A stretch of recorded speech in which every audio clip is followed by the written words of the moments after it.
Bienvenidos a tu canal audio-libros-en-español. Una mente sin límites. Audiolibro completo en español. Nos ayudarías mucho dejando tu like y suscribiéndote, gracias. Empezamos con el audiolibro. Una mente sin límites, audiolibro completo en español. Escrito por Tacón Sojo, narrado por Gerardo Medina. Introducción. Tacón Sojo 1573-1645. Fue un prelado de la secta Rimsky del Zen muy recordado por su fuerza de carácter y agudo ingenio. Se desempeñó como jardinero, poeta, maestro de Tei. Autor prolífico, siendo una figura fundamental en la pintura y caligrafía zen. Se dice que Takuan trató de infundir el espíritu del zen en todos los aspectos de la vida que eran de su interés, encontrándose entre ellos la caligrafía, poesía, jardinería y las artes en general, incluyendo el de la espada. De los 3 ensayos considerados en esta traducción, 2 son cartas puro Shinjeroku, el misterioso registro de la sabiduría inamovible, escrito a Yakiun Menori, jefe de la escuela de esgrima Yakusin Kage y maestro de 2 generaciones de yogur. Necesita Yaki, anales de la espada. Está ya escrito en Munenouri, o posiblemente aún no está aquí. Jefe de la escuela esgrima Itoe, instructora oficial de la familia del shogun, así como de las personas cercanas a él en su conjunto. Los 3 libros se dirigen a la clase samurái y tienen la finalidad de unificar el espíritu del zen con el de la espada. Individualmente y en términos generales se podría decir que el fútbol y sin Yoro, que trata de la técnica de cómo el yo se relaciona con el ser durante la confrontación y de la forma en que un individuo puede convertirse en un todo unificado. Él está aquí, por otro lado, aborda los aspectos psicológicos de la relación entre yo y el otro. Y el tercer libro, Reiros, el claro sonido de las joyas, se centra en la naturaleza fundamental del ser humano, de cómo un espadachín, andamio o en realidad cualquier persona puede conocer la diferencia entre lo que es correcto y lo que es egoísmo puro, y comprende la cuestión básica de saber cuándo y cómo morir. Los 3 ensayos se dirigen al conocimiento individual de sí mismo, es decir, al arte de la vida. El misterioso registro de la sabiduría inamovible. 1. La flexión de permanecer en la ignorancia. Se dice que en la práctica del budismo hay 52 etapas, y de todas estas el espacio donde la mente se detiene en una sola cosa se llama el lugar de permanencia. Permanecer equivale a detenerse, y detenerse significa que la mente está suspendida por algún motivo que puede ser cualquiera. Para referirme a términos del arte marcial, al notar por primera vez la espada que se mueve con intenciones de golpearte, si piensas en el encuentro con ella tal y como está, tu mente se detendrá justo en esa posición, tus movimientos desaparecerán y serás cortado por tu oponente. Esto es lo que significa detenerse.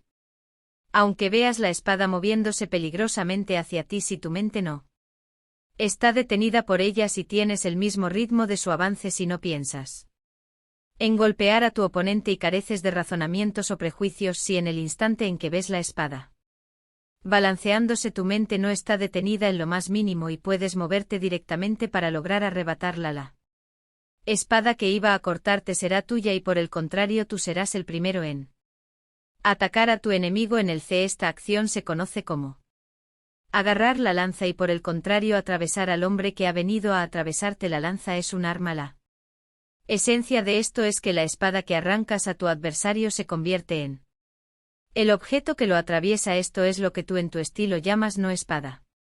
Sin importar que sea por el golpe de tu enemigo, tu propia estocada, el hombre, la espada, la posición o el ritmo, tu mente se desvía de cualquier manera. Sus acciones flaquearán y serás cortado irremediablemente si te colocas ante tu rival. Tu mente será tomada por él. No debes colocarla dentro de ti, encerrar los pensamientos en el cuerpo.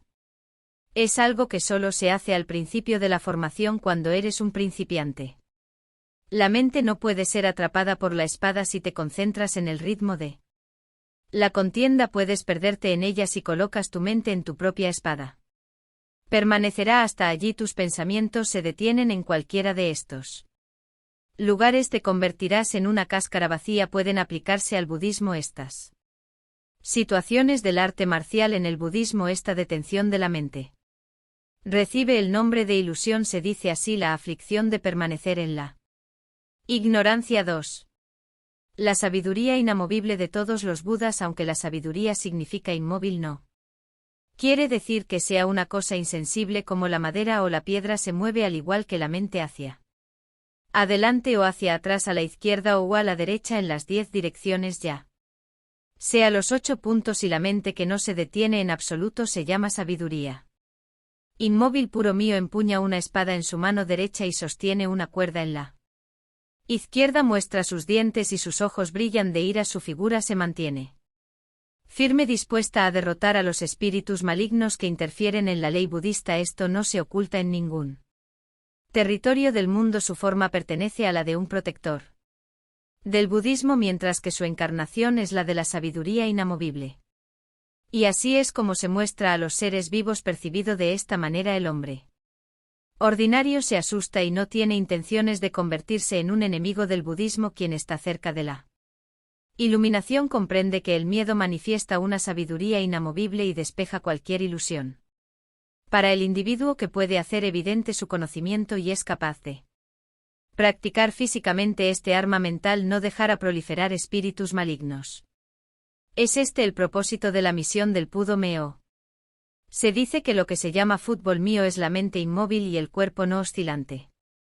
Inconmovible significa no estar detenido por nada. Se llama inamovilidad a la acción de mirar algo y no paralizar la mente. Esto se debe a que cuando los pensamientos se detienen en una cosa se producen varios movimientos, ya que nuestro interior está repleto de prejuicios. Cuando los movimientos cesan, la mente que estaba detenida empieza a desplazarse, pero no lo hace en absoluto. Si 10 hombres vienen hacia ti con espadas cortantes y logras defenderte sin detener la mente en cada acción, pasando el siguiente enemigo sin problemas, no te hará falta una acción adecuada para todos.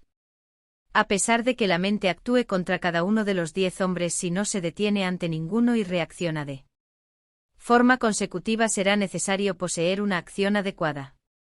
Pero por el contrario, si la mente se detiene ante cada hombre, a pesar de que logres evitar su espada golpeadora, cuando venga el siguiente la acción correcta habrá desaparecido. Considerando que Canon tiene 1000 brazos en su cuerpo, si la mente se detiene en la extremidad que sostiene un arco, los otros 999 miembros serán inútiles.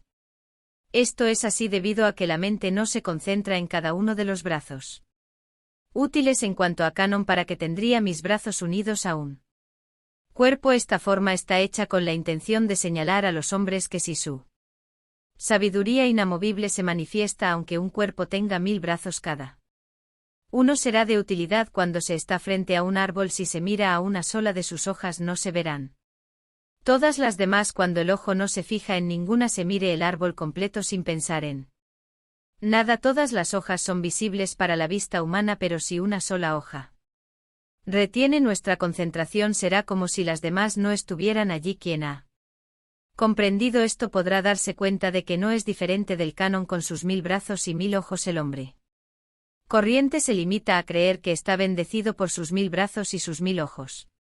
El hombre de sabiduría, a medias preguntándose cómo alguien puede tener 1000 ojos, lo califica de mentira y se entrega a la calumnia. Pero si ahora uno entiende un poco mejor, era una creencia respetuosa basada en el principio y no necesitará la simple fe del hombre común ni la calumnia del otro, y comprenderá que el budismo, con esta única cosa, manifiesta bien su principio. Todas las religiones proceden de esta manera.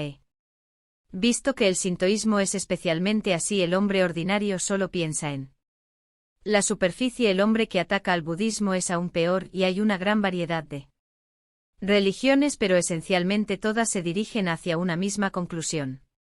En todo caso, cuando uno practica la disciplina y pasa del territorio de los principiantes a la sabiduría inamovible, hace un retorno y vuelve a caer en el nivel del principio en lugar de permanencia. Hay una razón para ello.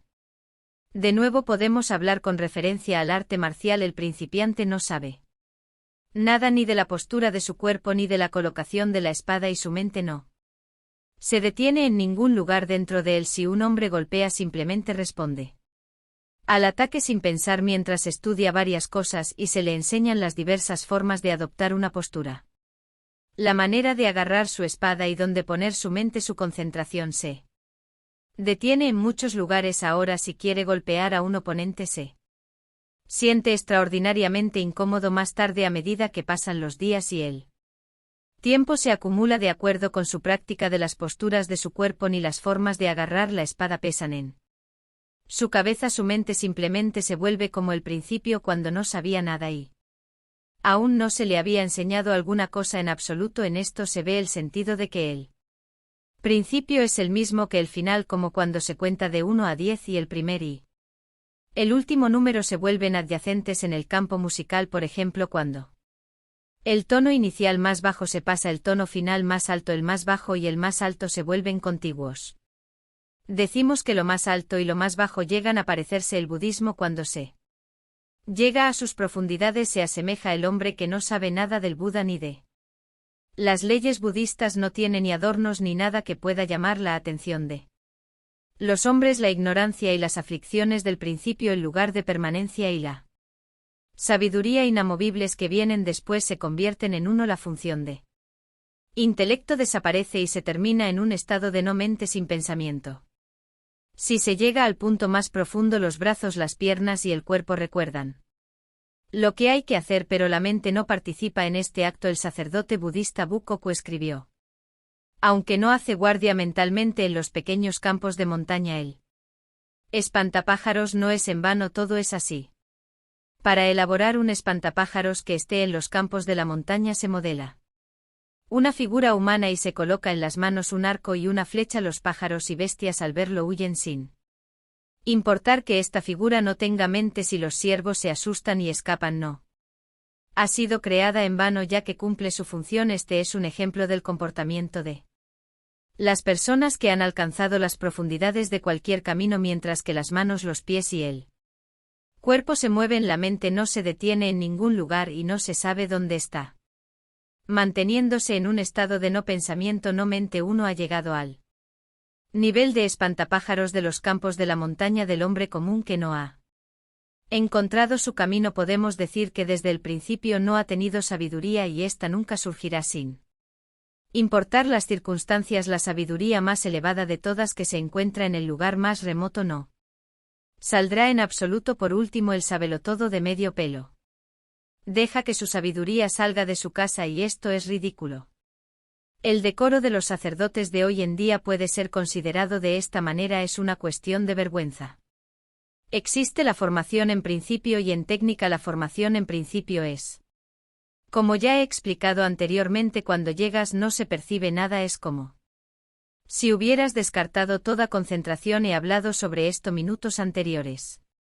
Si no entrenas en la técnica y solo te llenas de principios, tu cuerpo y tus manos no funcionarán. El entrenamiento en la técnica, si se aplica al arte marcial, es el entrenamiento que al practicarse una y otra vez hace que las 5 posturas del cuerpo se conviertan en una. Aunque conozcas los principios, debes ser perfectamente libre en el uso de la técnica. Así empuños bien la espada que llevas contigo. Si no tienes claro los aspectos más profundos de cada principio, es probable que fracases. La técnica y los principios son como las ruedas de un carro. 3. El intervalo en el que no entra ni un pelo. Existe algo así como un intervalo en el que no se puede meter ni un pelo. Podemos hablar de esto en términos del arte marcial. Intervalo es cuando dos cosas se encuentran una encima de la otra y no se puede deslizar ni un pelo entre ellas. Cuando se aplaude y al mismo tiempo se suelta el grito, el espacio entre ambas acciones no permite que ingrese un pelo. No se trata de aplaudir, pensar en gritar y luego hacerlo, lo que daría lugar a un intervalo entre ambos. Se aplaude y justo en ese instante se suelta un sonido. Del mismo modo, si la mente se detiene entre la espada con la que un hombre va a golpearte, habrá un intervalo y tu propia acción se perderá. Pero si en el espacio que hay entre la espada que usa tu oponente y tu propia acción eres incapaz de introducir la amplitud de un cabello, el arma de tu oponente deberá convertirse en la tuya. Lo mismo ocurre en las discusiones. En el budismo aborrecemos esta pausa y que la mente se quede con una cosa u otra. A esto le llamamos aflicción por la detención. Es como una pelota que navega sobre una corriente veloz. Respetamos la Mente que fluye así sin detenerse a un instante en ningún lugar. 4. La acción de la chispa y la piedra.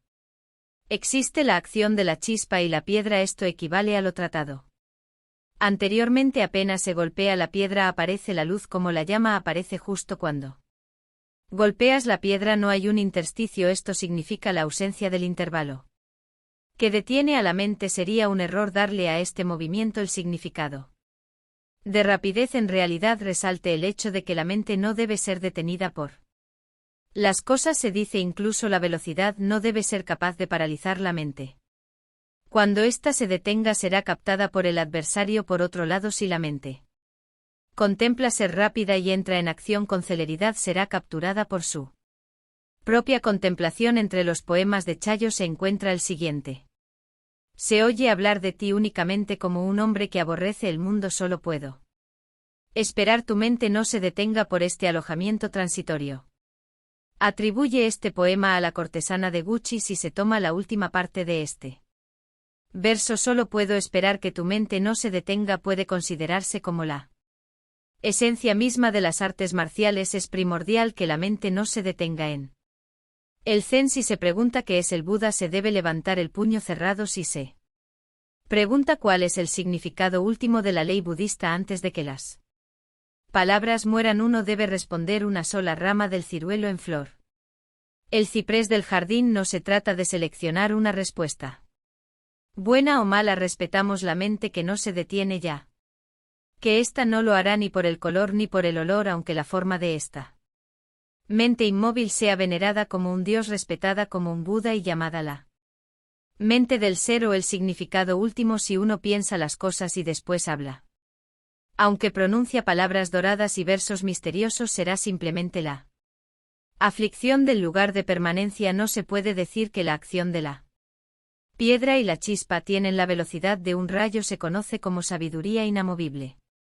Cuando alguien es llamado e inmediatamente responde sí. Dudar sobre el porqué y para qué de la petición es la aflicción del lugar de permanencia. La flexión del lugar de permanencia y el hombre común están relacionados con la mente que se detiene o es movida por algo y enviada a la confusión. Ser llamado, responder sin intervalo es la sabiduría de todos los Budas. El Buda y todos los seres sensibles no son dos. Una mente así se llama Dios o Buda, aunque existen muchas vías como la de los dioses de la poesía o de Confucio. Todas comparten la claridad de una mente única. Al explicar el significado de la mente con palabras decimos cosas como todas las personas poseen esta mente o los acontecimientos buenos y malos de la mañana y de la noche son de acuerdo con el karma. El hecho de que uno abandone su casa o lleve su país a la ruina es un reflejo de su carácter, porque tanto el bien como el mal dependen de la mente de uno. Si la gente ha de saber cómo es esta mente, solo se confundirá con ella si no hay una persona verdaderamente iluminada que se lo muestre en este mundo. Seguramente hay personas que no conocen la mente, pero también queda claro que hay quienes sí la entienden, por muy raro que parezca. Aunque ocasionalmente hay personas que logran entenderla, no suele ocurrir que actúen en consecuencia. Entonces, aunque expliquen bien la mente, es poco probable que la comprendan profundamente. Se puede explicar el agua, pero sin mojarse la boca uno puede exponer completamente la naturaleza del fuego, pero los labios no se calentarán.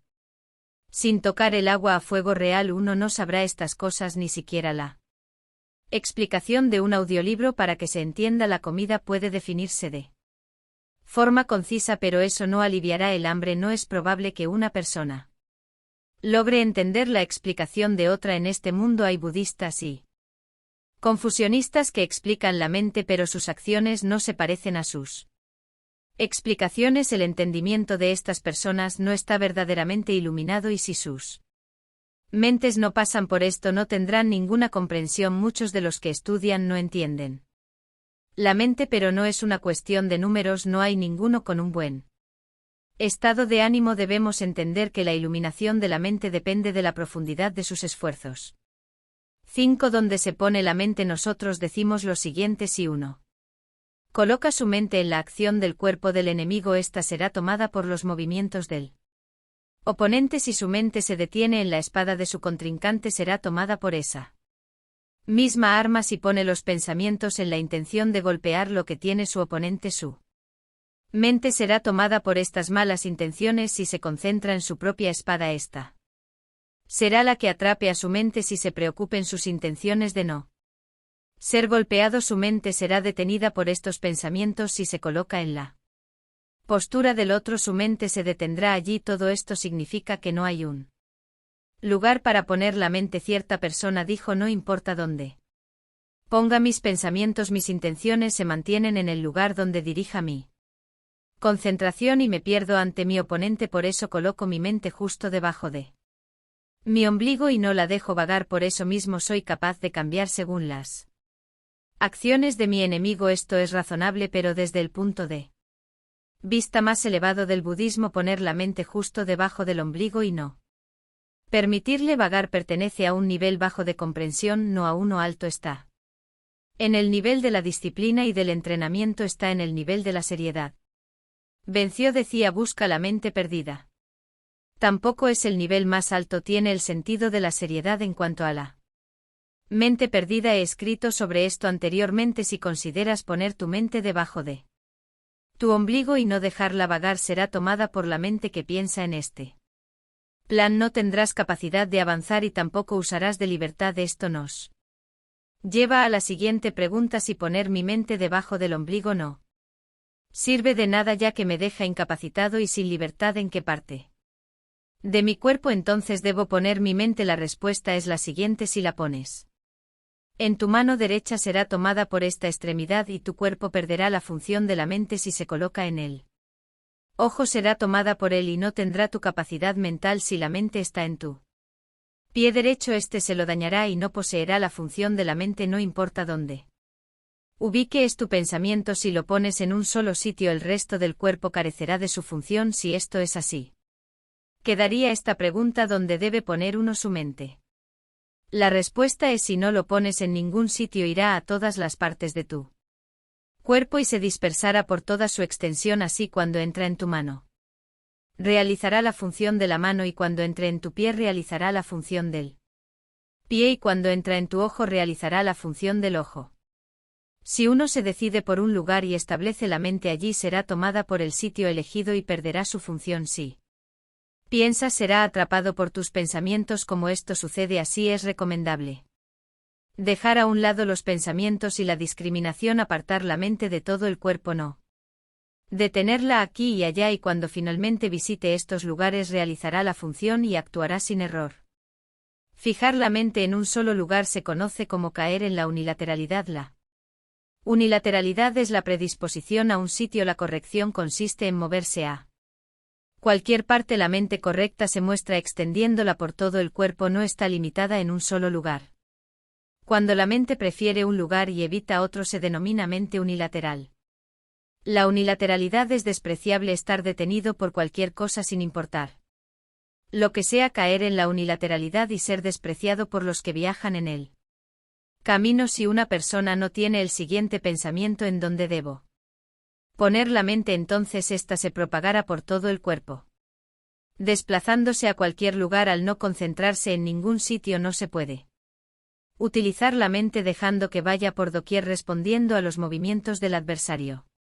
Si los pensamientos se trasladan por todo el cuerpo cuando se necesita utilizar la mano, uno debe usar la mente que está allí. Cuando el pie sea requerido, se debe utilizar la mente que está en ese lugar, pero si determinas una sola área en donde ponerla, cuando intentes sacarla se quedará allí careciendo de una función. Si mantienes la mente como un gato amarrado sin permitirle moverse, limitándola en tu interior, ahí se quedará detenida, abandonándola dentro de tu cuerpo, no irá a ninguna parte. La disciplina es el esfuerzo por no detener la mente en un solo lugar. Esta acción es el objeto y la esencia. Si se pone en ningún lado, estará en todos, incluso al mover la mente fuera del cuerpo. Si se envía en una sola dirección, faltará en otras 9. Si la mente no se limita a un solo sitio, estará en 10 direcciones. La mente correcta y la mente confusa. La mente correcta es aquella que no permanece en un solo lugar, es la que se extiende por todo el cuerpo, y el ser la mente confusa, por otro lado, es la que se Congestione en un solo lugar al pensar en algo cuando la mente correcta se detiene y asiente en un sitio se convierte en la mente confusa cuando la mente correcta se pierde, sus funciones desaparecen. Por esta razón es importante que no se desvíe al permanecer en un lugar. La mente correcta es como el agua por su lado. La mente confusa se asemeja al hielo incapaz de levantarse las manos o la cabeza con él. Cuando el hielo se derrite se convierte en agua y fluye por todas partes y puede lavar las manos, los pies o cualquier otra cosa. Si la mente se congela en una zona y se queda con una sola cosa, sería como el agua congelada sin poderse utilizar libremente, un hielo sin facultades para lavar el cuerpo. Cuando la mente se funde y se utiliza como el agua extendiéndose sin restricciones, puede ser enviada a donde uno quiera. Esta es la mente correcta. 7. La mente de la mente existente y la mente de la mente simplemente existente es la misma que la mente confusa y se conoce como la mente que existe. Piensa en una dirección y no considera el sujeto. Cuando hay objeto de pensamiento en su interior surgen la discriminación y los pensamientos, por eso es conocida como la mente existente. La mente es lo mismo que la mente correcta, no se congela ni se fija en un solo lugar, no discrimina ni piensa en exceso, sino que vaga por todo el cuerpo y se extiende por todo el ser. La no mente está ubicada en un sitio en particular, sin embargo es como la madera o la piedra, se llama no mente cuando no hay un lugar para detenerse. Cuando se paraliza es porque hay algo en la mente.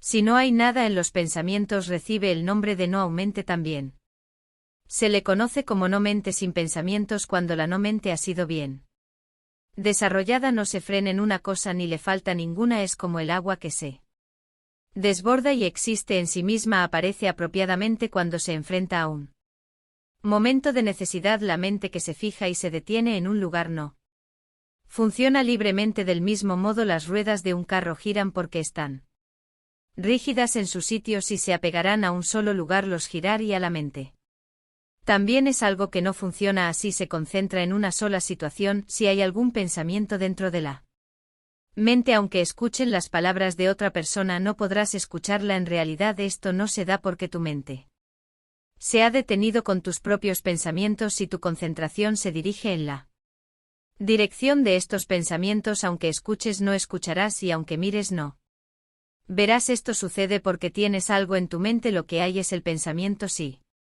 eres capaz de eliminar esta cosa que está ahí, tu mente se convertirá en no mente y funcionará cuando sea necesario, utilizando la forma adecuada, y la mente que piensa en remover lo que está dentro de ella estará ocupada en esta tarea. Si uno decide no pensar en ello, podrá deshacerse de estos pensamientos y conseguir la mente. Al abordar la mente de esta manera, posteriormente se llegará a esta condición sin problemas. Si uno trata de conseguirlo de repente, nunca lo conseguirá. Un viejo poema dice: pensar, no voy a pensar. Esto es algo que está en los pensamientos de uno, simplemente no pienses sobre no pensar en absoluto.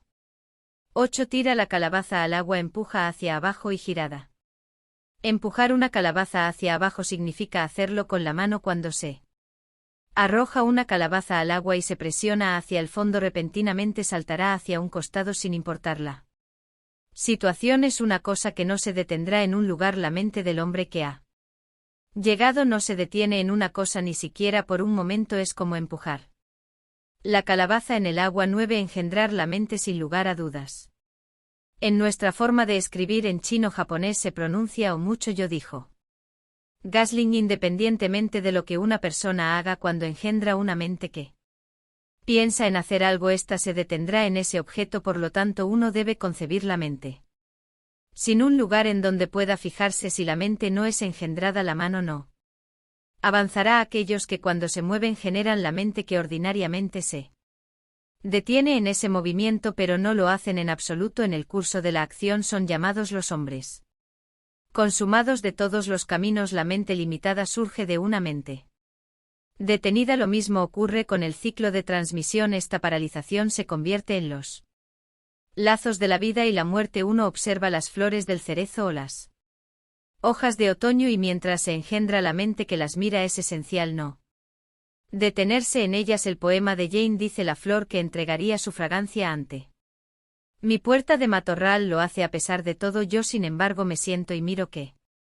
tristeza este mundo. Esto significa que la flor desprende su fragancia con la no mente mientras yo la contemplo sin que mis pensamientos se alejen demasiado. Qué lamentable que la mente me haya atravesado tanto. Se convierte en un principio secreto no detener la mente en un lugar mientras se escucha y se observa. La palabra seriedad se desarrolla con el dicho un objetivo sin distracciones. La mente se establece en un lugar y no aparece en otros más adelante. Incluso si se desvíen a la espada para golpear, se considera esencial no permitir que la mente se mueve en dirección del golpe, especialmente en tales asuntos como recibir órdenes de tu señor. Uno debe cumplir la palabra seriedad conservándola en la mente. En el budismo también tenemos la mentalidad de la seriedad. Cuando la llamada campana de la reverencia suena 3 veces, juntamos las manos y hacemos una reverencia. Esta actitud de respeto en la que se entona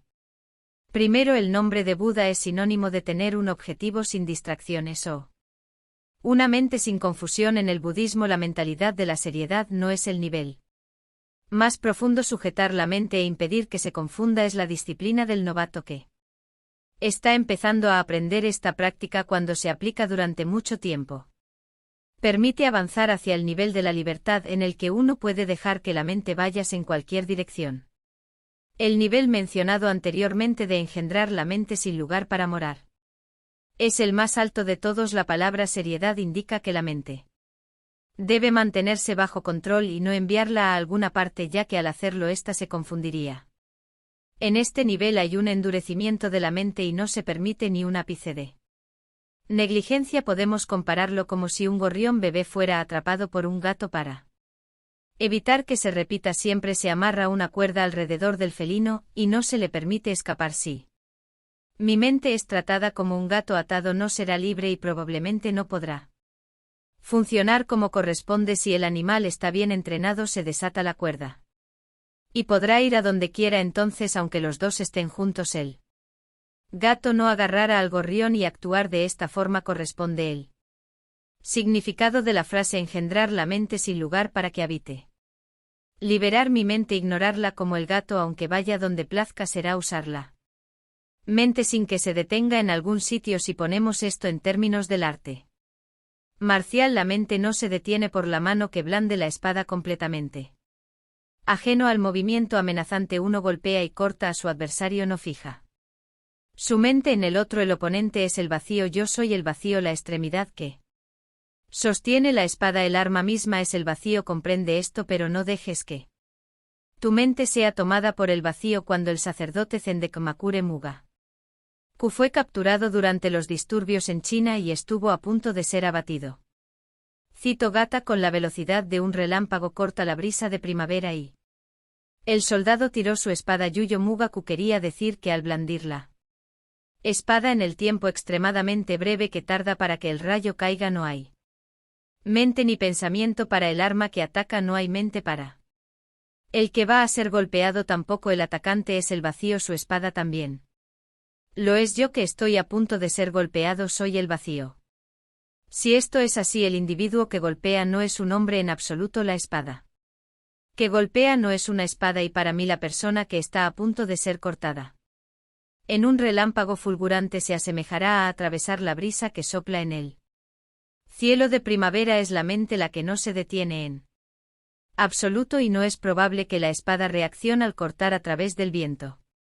Olvídate completamente de la mente y harás todas las cosas bien. Cuando bailas, la mano sostiene el abanico y el pie mantiene el ritmo. Al no olvidarte de todo y seguir concentrado en actuar bien con las manos y los pies y en bailar con precisión, no puede decirse que seas hábil cuando la mente se detiene en las manos y los pies. Ninguno de tus actos será singular si no descartas completamente la mente. Todo lo que hagas lo harás mal. 10. Buscar la mente perdida. Este título es un dicho de mención. Significa que uno debe buscar la mente perdida y devolverla a su lugar adecuado. Si un perro, un gato o un gallo se escapan con un destino incierto, uno lo busca y lo trae de vuelta. Del mismo modo, cuando la mente dueña del cuerpo se va por un camino perverso porque no la buscamos y la devolvemos a nosotros, esto Es lo más razonable, pero también hay un dicho de Saucanes que dice es esencial. Perder la mente. La idea en general es que cuando la mente está atada se cansa. Y como el gato es incapaz de funcionar como debería si la mente no se detiene. Con las cosas no se manchará y podrá utilizarse bien, deja que se vaya por donde quiera. Dado que la mente se ensucia y se detiene, se nos advierte que no nos dejemos que esto ocurra y se nos motiva a buscarla y devolverla a nosotros mismos. Esta es la primera etapa del entrenamiento. Debemos ser como la flor de loto que no se mancha con el barro del que surge, aunque el hado exista, no debemos afligirnos por ello. Uno hace que su mente sea como el cristal bien pulido que no se mancha, aunque se mete en la tierra, la deja ir a donde quiera. El efecto de presionar a la mente es quitarle su libertad, ponerla bajo control. Es algo que se hace solo al principio. Si uno permanece así durante toda la vida, al final nunca alcanzará el nivel más alto, de hecho no se elevará por encima del más bajo. Cuando uno se entrena es bueno recordar el dicho de mención busca la mente perdida. Sin embargo, lo último está en la frase de Shoukan-si. Es esencial perder la mente. Entre los dichos del sacerdote Chunfeng se encontraba el siguiente: tener una mente que se ha dejado ir. El significado de estas palabras es exactamente el mismo que el de Shao Kanse, quien dice que debemos desprendernos de nuestros pensamientos. De esta forma no está advirtiendo de que no debamos buscar la mente perdida ni atarla en un lugar sin fin. También dijo: no hagas ninguna provisión para la retirada. Esto significa tener una mente que no se altere, es decir, que un hombre debe tener en cuenta que aunque avance bien una o dos veces, no debe retroceder cuando esté cansado o en circunstancias inusuales. 11. Lanza una pelota a una corriente rápida y nunca se detendrá. Hay un refrán que dice: lanza cualquier pelota a una corriente rápida y nunca se detendrá. Esto significa que se arroja una pelota.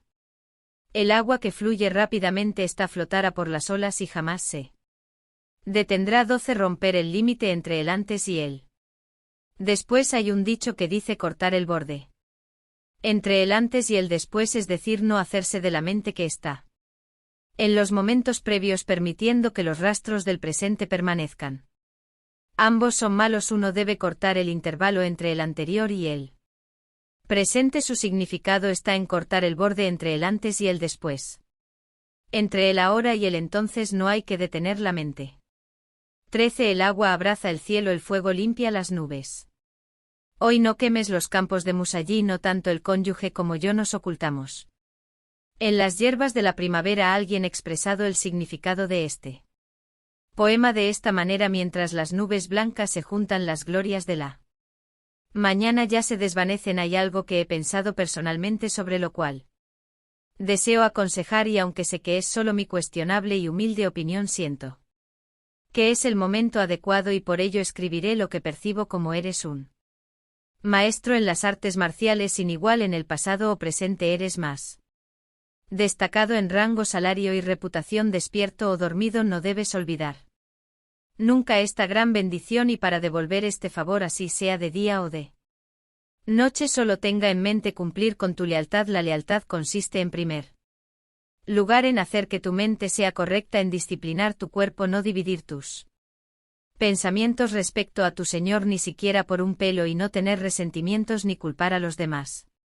No descuides tu trabajo diario en casa, sé fraternal, no dejes que ocurra nada incidente entre marido y mujer, sé correcto en la formalidad, no aprecias a las amantes. Aléjate del camino de la sensualidad, austero como un padre, y actúa de acuerdo con la vía al emplear a los subordinados. No hagas distinciones motivado por sentimientos personales, emplea a los hombres que son buenos y uno de los a ti. Reflexiona tus propias deficiencias, dirige correctamente el gobierno de tu provincia y aleja a los que no tienen bondad. De este modo los hombres valerosos avanzarán cada día y los que no lo son se verán naturalmente influenciados cuando vean que su Señor ama el bien.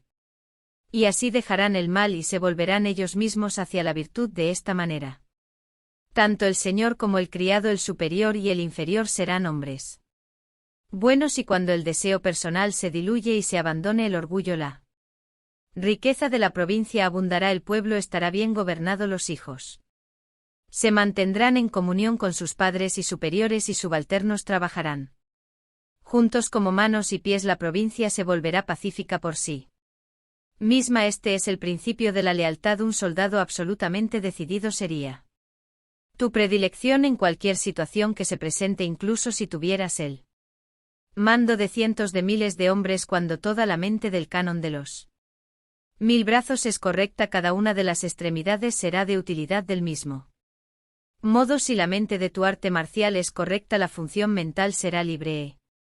Incluso 1000 enemigos estarían a merced de tu única espada. ¿No es esto una gran lealtad? Otras personas no pueden distinguir si la mente es correcta o no cuando surge cualquier pensamiento. Tanto el bien como el mal están presentes si uno piensa en el fundamento del bien y del mal y hace el bien y se abstiene del mal. Su mente se volverá correcta por sí misma. Saber lo que es dañino pero no abstenerse de ello es una enfermedad de los propios deseos, ya sea por amor a la sensualidad o a la autocomplacencia. Se trata de que la mente desee algo, entonces incluso tratándose de un hombre bondadoso, sus buenas acciones no serían de utilidad si no suspende sus inclinaciones. Complacerse una vez con un hombre ignorante, aficionarse a él y darle una cita mientras no se utiliza el hombre bueno que hay, es lo mismo que no tener ningún hombre bueno.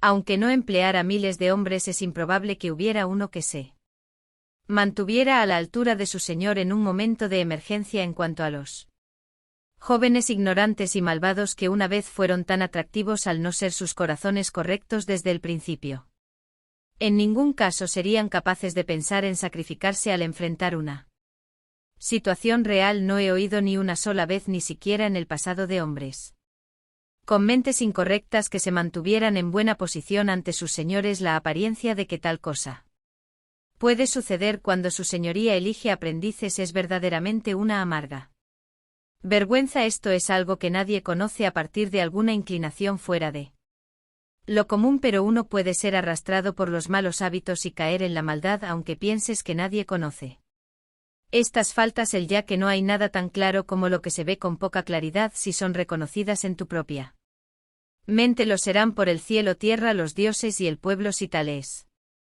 el caso, no está verdaderamente en peligro la protección de la provincia. Deberías reconocer esto como una gran deslealtad. Por ejemplo, por mucho que tú mismo prefieras lealtad a tu señor, si la gente de tu grupo no está en armonía y la población del Valle de Yaqui te da la espalda, todo lo que hagas será un fracaso. Se dice que en todas las cosas, si quieres saber los puntos buenos y malos de un hombre, debes conocer a los criados y subalternos que ama y emplea y los amigos con los que se relaciona íntimamente. Si el señor no es correcto, ninguno de sus sirvientes y amigos lo será. Si es así, será despreciado por todos y las provincias vecinas lo repudiarán, pero si el señor y sus criados son buenos, serán muy bien considerados por todos. Se dice también que un buen hombre es considerado como una joya por la provincia. Deberías experimentar esto personalmente. Cuando estés en un lugar donde la gente te reconozca, si evitas la injusticia de distancia, harás de la gente sin carácter y amarás a los sabios. El gobierno provincial será más correcto y tú serás el mejor de todos los leales. En lo que respecta al comportamiento deshonrable e hijo, es inconsecuente atacar las malas acciones de un niño si el propio padre es quien nombra incorrecto. Si primero corriges tu conducta y luego expresas sus opiniones, no solo él se corregirá naturalmente, sino que su hermano menor, el maestro Enaisen, aprenderá de su conducta y se volverá virtuoso. Así padre e hijos se transformarán en hombres buenos. Este sería un resultado feliz. Se dice que uno acepta a los hombres o los expulsa de acuerdo a su rectitud mental. En este momento, como eres un criado favorecido, es absolutamente impensable que se reciban sobornos a manos llenas los señores de la provincia o que se olvide la rectitud de la mente a causa de la avaricia. Creo sinceramente que es una enfermedad que disfrutes del rambo, te sientas orgulloso de tu propia habilidad en el no y te involucres en los señores de la provincia siendo gala de esta habilidad. No deberías reflexionar una y otra vez sobre el hecho que el emperador se recita como Sarga CV y que los daimyo principales primeros en cortesía son los que más a menudo se presentan ante él. Shogun en la canción dice es la propia mente que lleva a la mente por el mal. Camino de la mente no seas descerebrado. 14. El claro sonido de las joyas. No existe nada más querido que la vida sin importar que un hombre sea rico o pobre. Si no vive una larga vida no cumplirá su verdadero propósito incluso. Si uno tuviera que invertir miles de riquezas y objetos de valor para hacerlo, la vida es algo que debe comprársese. Dice que la vida es de poca importancia comparada con la rectitud de la mente y si en realidad lo que más se valora es esta firmeza, nada es más valioso que la vida sin embargo, en el momento en que debemos desprendernos de esta apreciada existencia y apoyarnos en la rectitud de la mente, no hay nada más valorado que esta integridad. Mirando atentamente el mundo podemos ver que hay muchas personas que no la asumen con suficiente seriedad, pero ¿supone usted que una persona entre 1000 moriría por una mente correcta? Parece que entre la clase humilde de los siervos, al contrario de lo que cabría esperar, hay muchos que sí lo harían. Sin embargo, sería difícil que las personas que se consideran sabias realizaran lo mismo. Me decía estas cosas a medias mientras pensaba un largo día de primavera, cuando un hombre se acercó y dijo algo así: aunque la riqueza reemplace verdaderamente nuestros corazones, tener vida es la mayor fortuna de todas. Por eso, a la hora de la verdad,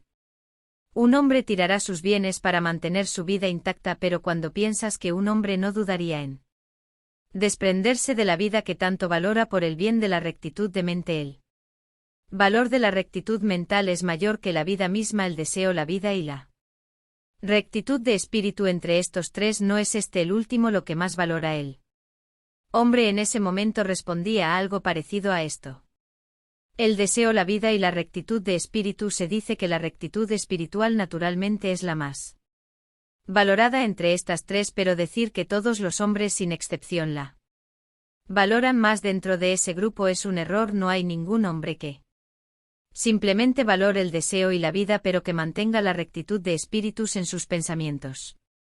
Entonces otro hombre dijo: la riqueza es una joya de la vida. Si la existencia, la forma, es inútil, por lo que solo la vida es valiosa. Sin embargo, se dice que hay muchos que tiran sus días a la ligera por la rectitud de la mente. Pregunté: ¿hay alguien capaz de entregar su vida fácilmente para obtener el bien de la rectitud mental? Él respondió: hay muchas personas en este mundo que no soportan ser insultadas y que rápidamente, junto con sus enemigos del momento, malgastan su vida en una pelea. Esto es tener la rectitud de mente por delante, y tomar la vida a la ligera es morir por la rectitud mental más que por la riqueza o la vida. Apenas puede conocerse el número de quienes fueron abatidos en la batalla.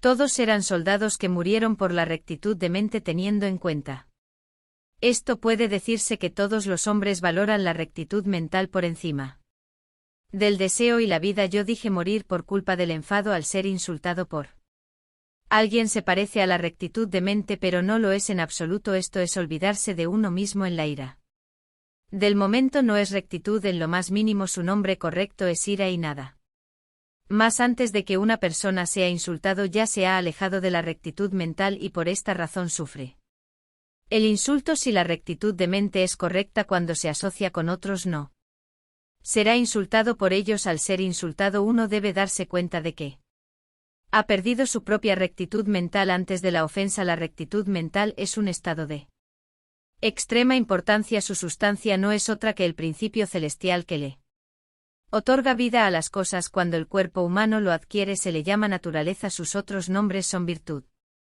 camino, corazón, propiedad y propiedad. Aunque el nombre cambie según la situación y aunque su función sea diferente, sustancialmente es una sola cosa. Cuando se escribe como corazón humano y la situación implica una relación natural, su función es la benevolencia. Cuando se escribe como rectitud mental y la situación implica la posición social y la integridad, su función es no cometer errores en la claridad del juicio. Incluso al morir, si uno no ha dado con el principio, no tiene rectitud de mente. Aunque algunos piensan que si una persona acaba de morir tenía esta cualidad, se considera que la rectitud en la sustancia desprovista de perversidad además constituye el núcleo de la mente humana al utilizar la firmeza de este núcleo mental como una cuerda de guía.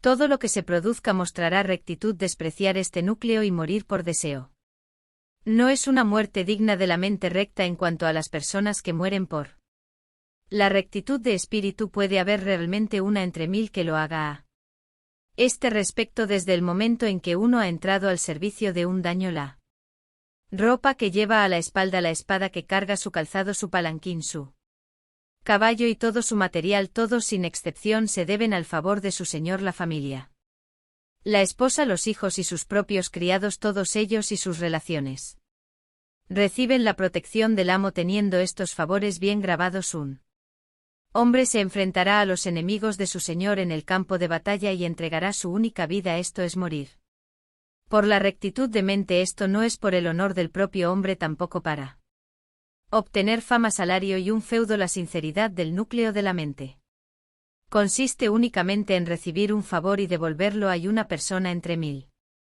que moriría así. Si hubiera una persona entre todas esas, entonces habría 100 entre 100.000 y para cualquier eventualidad habría 100.000 nombres disponibles. En realidad sería difícil encontrar a 100 personas de buena voluntad independientemente de la época. Siempre que el país está desordenado podía haber de 5 a 7.000 cadáveres después de una batalla. Entre ellos había hombres que se enfrentaban al enemigo y se hacían de una reputación. Otros fueron abatidos por el enemigo sin que nadie se diera cuenta.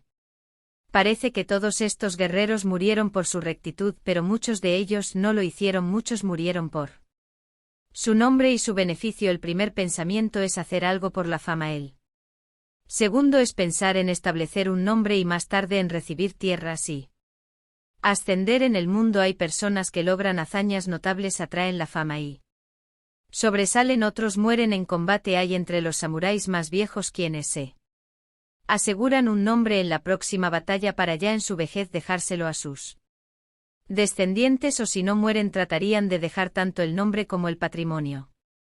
Todos ellos se toman la vida con ligereza, preocupados por el nombre y el beneficio. La suya es una muerte de sangre caliente nacida del deseo. No se trata de una mentalidad correcta. Aquellos que reciben una palabra amable de su Señor y dedican su vida a Él también mueren con rectitud, pero no hay nadie que valore la rectitud de mente, aunque sea lo que más se debería valorar. Así que aquellos que arrojan su vida por el deseo y que valoran su existencia exponiéndose a la vergüenza permanecen a los que toman la rectitud a la ligereza sin importar que vivan o mueran. Chan Ying y Chuchi murieron juntos por la rectitud de mente. Hoy y Susi eran hombres que pensaban profundamente en la firmeza mental y lamentaban que un sirviente matara a su propio rey. Al final fallecieron de hambre al pie del monte Songhang. Al buscar hombres como ellos descubrimos que no había muchos, ni siquiera en la antigüedad. Más aún en el mundo sin camino de hoy es probable que no haya ninguno que, valorando la rectitud de mente, deseche fácilmente el deseo como la vida. Por lo general las personas malgastan su vida por el deseo o la mantienen y se cubren de vergüenza. Ninguno sabe un poco sobre la rectitud mental. Todos los hombres aparentan conocer la rectitud, pero no piensan verdaderamente en ella. A causa de esta locura, cuando un hombre recibe algún disgusto es incapaz de soportarlo y escupe palabras abusivas. El objeto de estas injurias es mortificar y hacer desperdiciar una vida en represalias. Este tipo de hombre no solo carece de rectitud mental, sino que está repleto de deseo y pensar que puedo realizar una acción desagradable contra un hombre y evitar su ofensa verbal no es más que una manifestación de deseo. Ese tipo de pasión que se da cuando un hombre da a alguien una piedra y si la persona le da a oro a cambio se convierte en su amigo. Pero si el otro le da una piedra a cambio le corta la cabeza. Cuando un hombre alaba a otro en términos elogiosos es probable que esas palabras les sean devueltas también, pero cuando calumnia y recibe ofensas de vuelta decide cortarle la cabeza muriendo él mismo en ese acto. Esto es deseo, es lo contrario a la rectitud de mente y el colmo de la estupidez. Todos los samuráis tienen amos a quien servir y desperdiciar esa vida que debería entregarse por el propio señor. En una discusión es desconocer la diferencia entre el bien y el mal. Es sobre todo no conocer el significado de la rectitud de mente. Lo que se llama deseo no es simplemente apegarse a la riqueza o pensar únicamente en los caprichos de la plata y el oro. Cuando el Ojo de los colores. Esto es deseo cuando el oído escucha los sonidos. Esto es deseo cuando la nariz huele fragancias. Esto es deseo cuando un solo pensamiento germina. Esto también es deseo y nuestro cuerpo ha sido fortalecido y producido por el deseo y está en la naturaleza de las cosas que todos los hombres tengan un claro sentido de él, aunque existe una naturaleza desprovista de deseo que está confinada dentro del cuerpo, siempre está oculta por la sangre caliente y su virtud es difícil de sembrar. Esta naturaleza no se protege fácilmente debido a que reacciona a las 10.000 cosas del mundo externo. Es atraído por los 6 deseos y se sumerge bajo ellos. Este cuerpo está compuesto por los 5 skandhas: forma, sentimiento, concepción, volición y conciencia. La forma es el cuerpo carnal, el sentimiento es la percepción del cuerpo carnal del bien y el mal, de lo correcto e incorrecto, de la pena y la alegría, del dolor y el placer. Concepción significa predilecciones. Odiar el mal, desear el bien, oír de la pena, esperar la alegría, evitar el dolor y desear el placer. La abolición significa operar el cuerpo sobre la base de la sensación y la percepción. Esto implica odiar el dolor y así obtener placer, u odiar el mal y así realizar cosas buenas para uno mismo. La conciencia discrimina el bien y el mal, lo correcto y lo incorrecto, el dolor y el placer, la alegría y tristeza del sentimiento, la concepción y volición anteriores. A través de la conciencia se sabe que el mal es pernicioso, que el bien es bueno, que el dolor es y que el placer es placer, porque la consciencia discrimina y forma perjuicios, aborrece lo feo y se adhiere a la belleza, y según sus conexiones el cuerpo se mueve. Debido a que el cuerpo carnal existe, está el escándalo de la sensación. Al existir el escándalo de los sentimientos, existe la escanda de la concepción. Porque existe la escanda de la concepción que hace que actúe el escándalo de la abolición. Debido a que el escándalo de la abolición despliega sus actos, el escándalo de la conciencia existe y gracias a este escándalo, el de la conciencia, discriminamos entre el bien y el mal, lo correcto y lo incorrecto, y lo feo y lo bello. Surgen pensamientos relativos a la aceptación y el rechazo, y tal como surge en estos pensamientos nace del cuerpo carnal. Esto es como el sol o la luna que se reflejan en los charcos de agua. El Buda explicaba que la manifestación de la forma en respuesta a la materia del mundo es como la luna en medio del agua. La forma, el sentimiento, la concepción, la abolición y la conciencia que regresa de vuelta a la forma si se condensan una y otra vez. El enlace de los 5 es skandhas según el flujo de los 2 eslabones de la cadena de la existencia. Habiendo recibido el cuerpo, comienza con un solo pensamiento de nuestra conciencia. La conciencia es, por lo tanto, deseo. Este da lugar al cuerpo de los 5 skandhas como todo el organismo. Es algo endurecido por el deseo. Cuando se arranca un solo pelo de la cabeza, surgirán pensamientos de deseo si te tocan con la punta de un dedo. Pasará lo mismo incluso cuando te toca en la punta de una uña del pie. Surgen pensamientos de deseo. Todo el cuerpo está endurecido por él. En este cuerpo condensado por el deseo se oculta el núcleo de la mente recto y sin distracciones. Esta mente no está en el cuerpo de los 5 skandhas, no tiene color ni forma. Y no es deseo, es inquebrantablemente correcta. Absolutamente recta, pero se usa esta mente como línea de guía. Cualquier cosa que se haga será recta. Este objeto firme es la sustancia de la rectitud mental. La rectitud mental es el nombre que se añade temporalmente cuando ésta se manifiesta en el exterior. También se le llama corazón humano. La benevolencia es su función cuando indicamos su esencia. Decimos corazón humano. La benevolencia es una designación que le damos. Realmente corazón humano, rectitud, propiedad, sabiduría, las sustancias de la misma.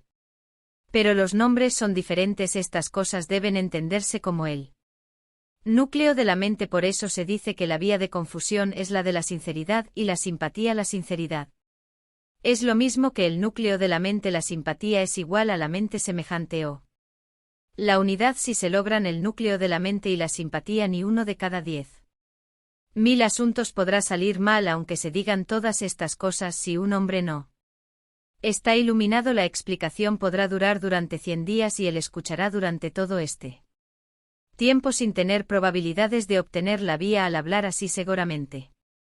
Habrá quienes niegan lo que decimos. Lo mejor sería observar los pensamientos y acciones más íntimos de las personas que dan conferencias y escuchan los clásicos de Confusión. Lo mismo ocurre con los que enseñan y escuchan las escrituras budistas. Esto no es solo una crítica al confucianismo.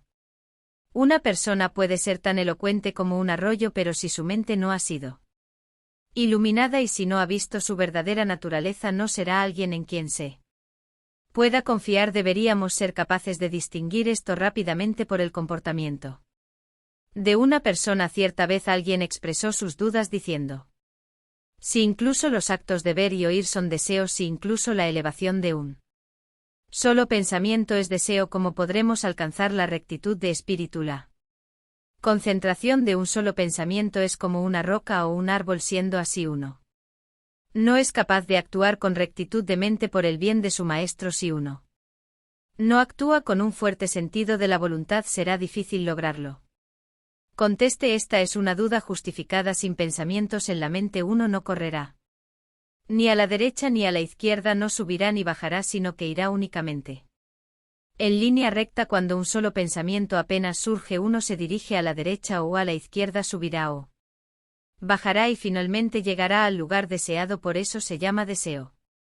Y la virtud de lo indudablemente correcto está oculta. Si este deseo no se pone en acción, no es probable que uno alcance el bien o el mal. Incluso si uno tiene la mente de rescatar a un hombre que ha caído en un abismo, si no posee manos no podrá hacerlo de nuevo. Si un hombre tiene la mente para empujar a alguien a un abismo, si no tiene manos tampoco podrá hacerlo. De este modo, sea el éxito o el fracaso, en cuanto hay manos que los provocan, la naturaleza de las cosas se aparta. Uno se apropia de la fuerza del deseo mientras tiene éxito o fracasa, y cuando considera que la mente correcta y firme de su línea de guía y por lo mismo actúa de acuerdo a ella, el éxito y el fracaso siguen siendo cuestiones de fuerza. Pero si uno no se desvía de esta línea recta, no puede llamarse deseo. Es rectitud de espíritu. La rectitud mental no es otra cosa que la virtud. Considera el núcleo de la mente como un vehículo con la fuerza de voluntad que se lleva en el empujarlo a un lugar donde pueda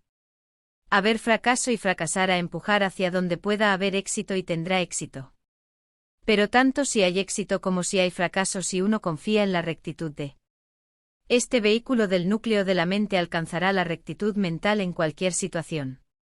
Nunca se logrará nada separándose del deseo y siendo como una roca o un árbol. No apartarse del deseo, sino realizar una rectitud de espíritu. Sin él, esta es la verdadera vía. Entre los dioses los hay famosos y desconocidos. Sumiyoshi está Matsashi mexicano e Ira no son los más célebres. Cuando hablamos de los dioses en forma general, nos referimos a aquellos cuyos nombres desconocemos. Al referirnos a adorar y venerar a los dioses, no hacemos distinciones entre Sumiyoshi de Matsashi Mejirano y Kitano.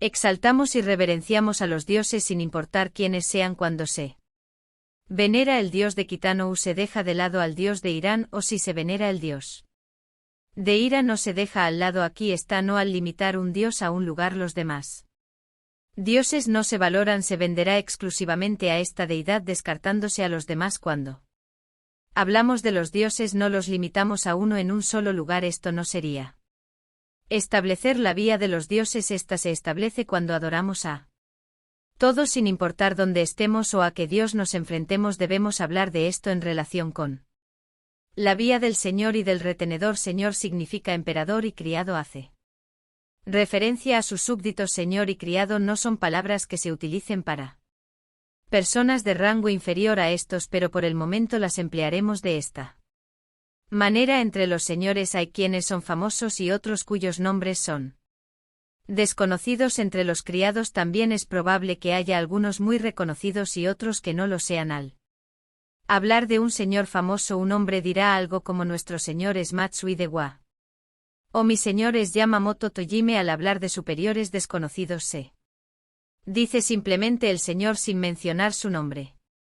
A un súbdito la vía del señor debe establecerse si simplemente piensa en términos del señor, y para el superior si solo piensa en el súbdito la vía del súbdito deberá instaurarse. Hace tiempo se decía que un criado sabio no sirve a Dos señores. Esto quiere decir que se pensaba que un súbdito nunca tendría dos amos. Como el mundo está en decadencia ahora, los criados se emplean bajo distintos señores y al final se reconocen en la imagen de asistentes vagabundos mientras proclaman sus propios méritos. Así son los tiempos actuales. Un señor diciendo que no está satisfecho con uno u otro hombre lo expulsará de su casa y lo avergonzará.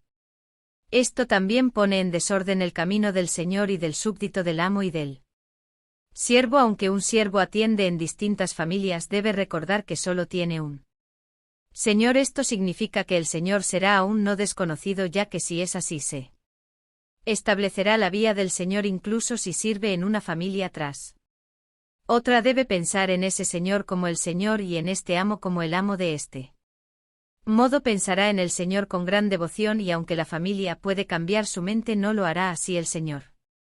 Será el único de principio a fin. Si un hombre piensa mi señor es Matsui de Hua, pero en realidad es un patán mientras está recibiendo un salario o una tierra y viviendo en este mundo, su mente no pensará totalmente en el señor. Cuando vuelva a emplearse a las órdenes del dios Yamamoto Tojime, la misma mente le acompañará. Así, sin importar a dónde se dirija, nunca entenderá el significado de la palabra señor y probablemente no prosperará. Es mejor no preguntar quién puede ser el superior, sino simplemente dirigir sus pensamientos hacia el señor y considerar la rectitud mental para con él sin necesidad de mencionar su nombre. Si se hace esto sirviendo a este señor con el pensamiento de no pisar nunca delante de él, ni siquiera deshonrar su sombra durante todo el tiempo que se reciba su apoyo, ya sea un mes, un año o incluso 10 años, aunque se sirve en muchos lugares, el superior solo será uno. El señor no debe entrometerse en el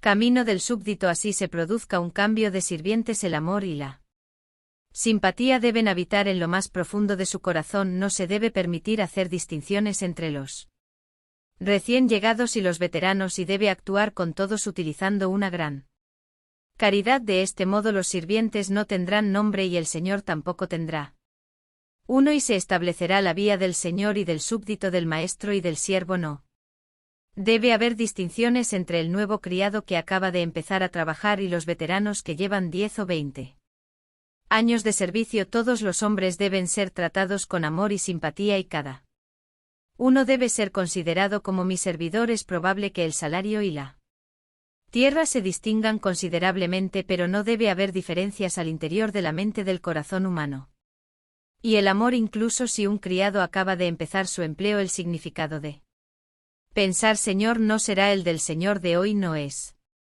este el camino del señor y del súbdito. Lipo dijo: el cielo y la tierra son la posada del caminante de las 10.000 cosas. El tiempo fugaz es el viajero de 100 generaciones. Esta vida flotante es como un sueño. ¿Cuánto durará nuestra felicidad? Los antiguos encendían lámparas y se divertían por la noche. Verdaderamente había una razón para ello. Al hablar de cosas no se refiere solo a aquellas sin sensibilidad. Se dice incluso que el hombre es una cosa. El espacio entre el cielo y la tierra es el hospedaje para el viaje de ida y de vuelta de los hombres y las cosas. Al final no hay nada permanente. El paso del tiempo es como el interminable andar del viajero y el paso gradual de la primavera, el verano, el otoño y el invierno no ha cambiado durante 100 generaciones. El cuerpo es como un sueño. Cuando lo vemos y despertamos no queda ni rastro. ¿Cuánto tiempo queda para la búsqueda? No en vano los antiguos pensaban de la noche al día, encendiendo las lámparas y divirtiéndose durante las horas de oscuridad. En este punto se puede caer en un error. Deben existir normas para la diversión y si las hay, el entretenimiento no soportará ningún mal. La persona sin normas se volverá loca. Sí. El que se divierte no cae en el error, no irá más allá de estos límites. Lo que entendemos por normas son márgenes fijos en general con respecto a todas las cosas, como las articulaciones del bambú. La diversión en su mayor parte debe tener una frontera. No es bueno ir más allá de esta. La nobleza de la corte tienen sus propias diversiones. La clase samurái tiene las suyas y los sacerdotes también. Cada uno debe gozar de su propio entretenimiento. Podría decirse que participar en diversiones impropias es cerrar sus normas para la nobleza de la Corte está la poesía china y japonesa y los instrumentos de viento y cuerda con. Ellos pasarán de la noche al día y no debería haber nada malo. Es razonable que la clase samurái y los sacerdotes también tengan sus propias diversiones. Estrictamente hablando, para los sacerdotes no debería haber diversiones, sin embargo se dice que en público no puede entrar ni una aguja, pero en privado pasan tanto el caballo como el carro. Esto significa que simpatizando con la mente del hombre y reconociendo que el mundo ha cambiado, deberíamos permitirles tener también sus propias diversiones. Mientras que se reúnan solos en la noche, se les debería permitir componer poesía china y japonesa. Incluso los versos enlazados pueden ser correctos. Por otro lado, no está de más que inclinen sus corazones hacia la luna y los cerezos en flor y, acompañados por de 14 o 15 años, vayan a un lugar donde se pueda ver la luna abajo de las flores con una buena jarra de sake en la mano, compartiendo algunas copas entre ellos. Tener una pequeña piedra de tinta y papel para escribir no sería en absoluto de mal gusto, pero ni siquiera estas sencillas diversiones se consideran correctas para un sacerdote con espíritu religioso. Con más razón los otros entretenimientos no refinados están descartados. No sería de extrañar que tanto la nobleza como los samuráis, al darse cuenta de que este mundo flotante no es más que un sueño, enciendan las lámparas y se entretengan durante toda la noche. Hay quienes dicen todo es un sueño, lo único que hay que hacer es jugar. Estas personas agitan sus mentes más allá del límite, se hundan en el placer y llegan a los extremos del lujo. Aunque citan las palabras de los hombres antiguos, están tan alejados de sus pensamientos como la nieve lo está del hollín. Cuando y pensión y conoció a Oto Kokuchi, el fundador del Kokokuchi en el pueblo de Ayuda en la provincia de Aki, le dijo: he compuesto un poema Kokokushi. Replicó: oigámoslo. Son, y recitó: cuando cantó tanto Buda como el yo dejan de existir, solo existe la voz que dice amo a mi debutsu. Kokushi dijo: algo está mal en las últimas líneas, ¿no crees? Channing se recluyó entonces en tu mano y meditó durante 21 días. Cuando volvió a pasar por Yora dijo: así es como lo he escrito, cuando canto tanto Buda como el yo dejan de existir. Me da gusto. Kokushi asintió con entusiasmo y exclamó: ya está, ahí lo tienes. Esto fue escrito en las notas de Kokakubos, o deberíamos revisarlo una y otra vez.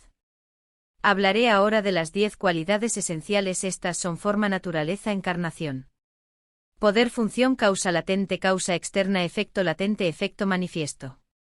En separabilidad total de una y otra, los 10 mundos son los del infierno: el hambre, la animalidad, la ira, la humanidad, el cielo y la enseñanza. Realización bodhisattva y budeidad. Las 10 cualidades esenciales son así en general, desde los mundos del infierno, del hambre, de la animalidad, de la ira, de la humanidad y del cielo, hasta los mundos del aprendizaje, de la realización, de la bodhisattva y de la budeidad. Todos poseen las 10 cualidades esenciales. Por regla general, una cosa que nace no puede carecer de forma, por lo que se habla de la cualidad esencial de la forma, aunque ésta puede cambiar multitudinariamente. Como forma es la misma, cuando cambia lo hace incluso el sonido de su canto. Del ruiseñor entona el canto del ruiseñor, el cuco canta el suyo respectivamente. ¿Acaso cada uno de ellos, para expresar su propia forma, cambia hasta el canto que entona? Ciertamente los cucos de las montañas y los ruiseñores del valle recitan sus propias canciones, pero pueden entender que cambia el sonido si la forma lo hace. El canto tiene la facultad de refinar su contexto y el contexto de las palabras. Es algo que combinamos con la rectitud de la mente, así llegan a conocerse. Si algo tiene forma, también tendrá una naturaleza, aunque la naturaleza de Buda sea siempre la misma, la forma se acomoda a lo que la reciba y por tanto cambia. Todos los seres sensibles tienen la naturaleza de Buda, por lo que incluso si me pierdo en el infierno, los mundos del hambre y la animalidad son inmutables en. Esto se explica de esta manera incluso en los sutres: si se colocan varios espejos alrededor de un pedestal y una sola lámpara en el centro, la luz se reflejará en todos lados. La lámpara es una sola, pero se refleja en cada cristal. Esto es un ejemplo de cómo la naturaleza de Buda es una sola, pero es recibida por todos los seres sensibles de los 10 mundos incluso por los hambrientos y los animales. Esto se conoce como el ejemplo del espejo y la lámpara. En el Sutra de la guirnalda de flores la personificación significa la encarnación de la ley. En todas las 10.000 cosas hay encarnación y función. La forma nace en la encarnación luego después de haber dado vuelta completa. Desaparece la personificación en sí misma, nunca se agota. Digamos que la nieve y el hielo son la función y que el agua es la encarnación. Cuando el agua se endurece se convierte en hielo, pero después vuelve a fundirse y se convierte en el líquido original. Consideremos que el agua es una personificación. Este es un ejemplo de la manifestación de la encarnación. Cuando las 10.000 formas nacen de la encarnación de la ley y luego muere el hombre ordinario, es incapaz de ver más allá de la forma, no puede ver la corporeidad. Cuando algo se produce, dice que se ha manifestado. Desde la perspectiva de la iluminación decimos que se ha manifestado cuando ha vuelto a la corporeidad y ya no puede percibirse. La nieve en los picos, el hielo en las profundidades de la montaña se derrite y se eleva el sonido en las estribaciones, el agua de la primavera. Esto se ha escrito acerca de la encarnación. Si una cosa posee forma, naturaleza y encarnación, también debe tener poder. El poder es la fuerza necesaria para poder funcionar eficazmente, es lo que está detrás de la realización de todos los fenómenos, lo que produce el efecto de todas las cosas es el poder. La constancia del eterno pino verde en medio de hojas exuberantes en la montaña de verano es especialmente conocida en las canciones. Esto sucede porque no cambia de color ni con las heladas ni lluvias de finales de otoño, permanece constante incluso durante la temporada más fría del año y por eso se canta acerca de él considerándolo como la cualidad esencial del poder. Porque existe el poder, la función otorga rendimiento a todas las cosas. Si uno continúa esforzándose aprendiendo un carácter chino hoy y otra mañana, debería ser capaz de lograr todo. El significado de la función debe entenderse a través del dicho el viaje de 1000 millas comienza con un solo paso. Dada la forma, la naturaleza, la encarnación, el poder y la función, no importa lo que se haga, puede hacerse a voluntad. Esto es la causa latente. Si algo no se realiza es en perjuicio propio y no hay nada que pueda hacerse sin la causa latente y la causa externa. Es probable que no se llegue al estado de la aguda edad. El carácter chino de causa latente, por ejemplo, también se lee como depende de. Esto significa que dependiendo de una cosa se obtiene en otra. Se dice que plantar una semilla en la tierra en épocas de primavera es la causa latente y aunque no lo haya plantado firmemente, si no hay ayuda de la lluvia y el rocío, no crecerá. La ayuda de la lluvia y el rocío es la causa externa. Dependiendo del agua y el rocío, la planta crecerá. Frutos de otoño. Esto es el efecto latente cuando el corazón está lleno y no se pondrá a descansar. Mis esperanzas serán después de 1000 vainas de la vid de madreselva. Esto significa que el establecimiento de la madreselva es la causa latente de casarse. Además dice que la intermediación es la causa externa y al final la pareja se convierte en marido y mujer y prospera con los hijos. Es un ejemplo de efecto latente. Del mismo modo, si uno quiere convertirse en un Buda y no actúa primero de acuerdo con la causa latente, no alcanzará el estado de Buda. Hacer la causa latente una disciplina te permitirá obtener el efecto más adelante. La palabra efecto tiene el significado de fruto según la siembra de la causa latente. En primavera se obtiene el fruto en otoño. Esto es un ejemplo del estado de Buda. Causa externa se ve en las notas anteriores. El barco a vela seguramente ha pasado al cabo de Guade conducido como esta por los vientos de la montaña de Moco. El barco es la causa latente, el viento es la causa externa. Llegar a la orilla es el efecto latente. Sin el barco no se puede llegar al otro lado y aunque el barco exista no se puede estar sin la causa externa del viento. Esto es conocido como la armonía de la causa latente y la causa externa. Los vientos de la montaña de Mutko deben ser considerados como la causa externa. Si uno desea convertirse en un Buda no puede prescindir de una disciplina de la causa latente porque los plantes puedo ver su maduración en las puntas de las ramas crecidas con las peras y Nikibai. Esto es el efecto latente. Obtener el estado de Buda es como plantar perales y luego verlos crecer. En la bahía de Icé y en las ramas que crecen gruesas con peras que maduran con peras que no acaso no son fieles incluso en el sueño. Este es el poema original La bahía de Iu que está en ese efecto. Manifiesto espera y verás cuando tú que tratas a los demás tan cruelmente. Intentas amar seguramente sabrás lo que siento. Este poema de amor significa aunque me trates con tanta crueldad. Seguro que tú tampoco careces de amor, tal vez llegues a saber lo que es él. Amor, en ese momento tendrás tu recompensa, si haces el bien en esta vida serás recompensado con el bien en la siguiente, si haces el mal recibirás lo mismo así. Es el efecto manifiesto si la causa latente es buena, el efecto latente será bueno si por él contrario es mala, entonces el efecto será igual, es como un eco que responde a una voz o una sombra que acompaña a una forma que uno se disciplina con la causa latente en una vida y obtenga la recompensa en la siguiente es natural.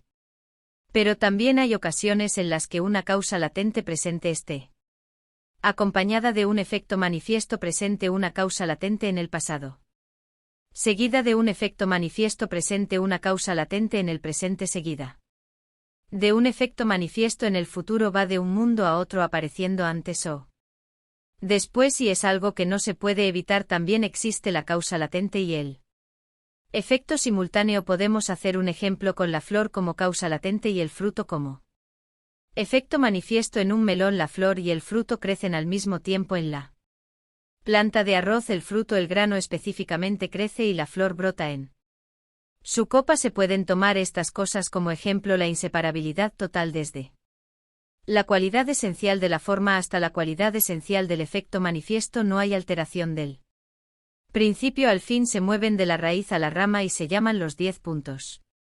El extremo significa ir a lo último, esto es por supuesto los 10 mundos.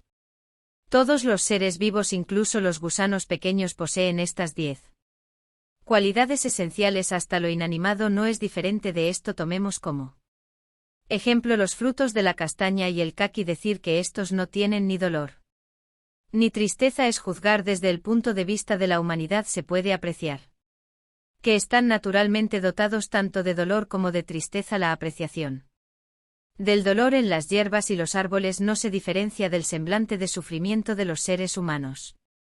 Cuando se les riega y da cuidados crecen y parecen felices, cuando se cortan y caen el marchitamiento de sus hojas no se diferencia de la muerte de una persona. Los seres humanos no conocen sus sufrimientos y penas, y cuando las hierbas y los árboles observan la tristeza de las personas lo hacen con la misma mirada de los seres humanos y probablemente piensen que nosotros tampoco tenemos dolor ni tristeza, simplemente parece que no conocemos los asuntos de las hierbas y los árboles, ni ellos conocen los nuestros, y así está escrito en los libros de los confusionistas. Cuando hay cercas o muros de barro techados en el lado norte de las plantas que crecen, ellas se inclinan hacia el sur. Al apreciar esto nos queda claro que las plantas saben lo que les perjudica, a pesar de que no tengan ojos, durmiendo por la noche y abriéndose durante el día. El lirio es otro ejemplo que podríamos utilizar, sin embargo no solo le ocurre a los lirios sino a todas las hierbas y árboles que no carecen de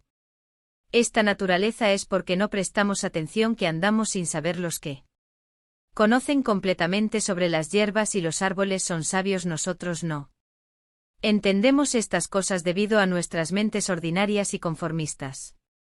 Si algo es sensible o insensible se calcula de forma aproximada, probablemente nada de lo que existe carece de sensibilidad. No decimos que son insensibles porque no pertenecen a la especie de las cosas que sí lo son. Se dice que cuando una gallina tiene frío vuela hacia los árboles, cuando un pato desea calentarse nada en el agua. No es esto parecido a pensar que porque a un pato nada en el agua cuando tiene frío no tiene sentido del frío, o porque una gallina vuela hacia los árboles cuando desea calor tampoco tiene sentido del frío. El agua es fría y se dice que esta su naturaleza. El fuego es caliente y se considera que esta es su esencia.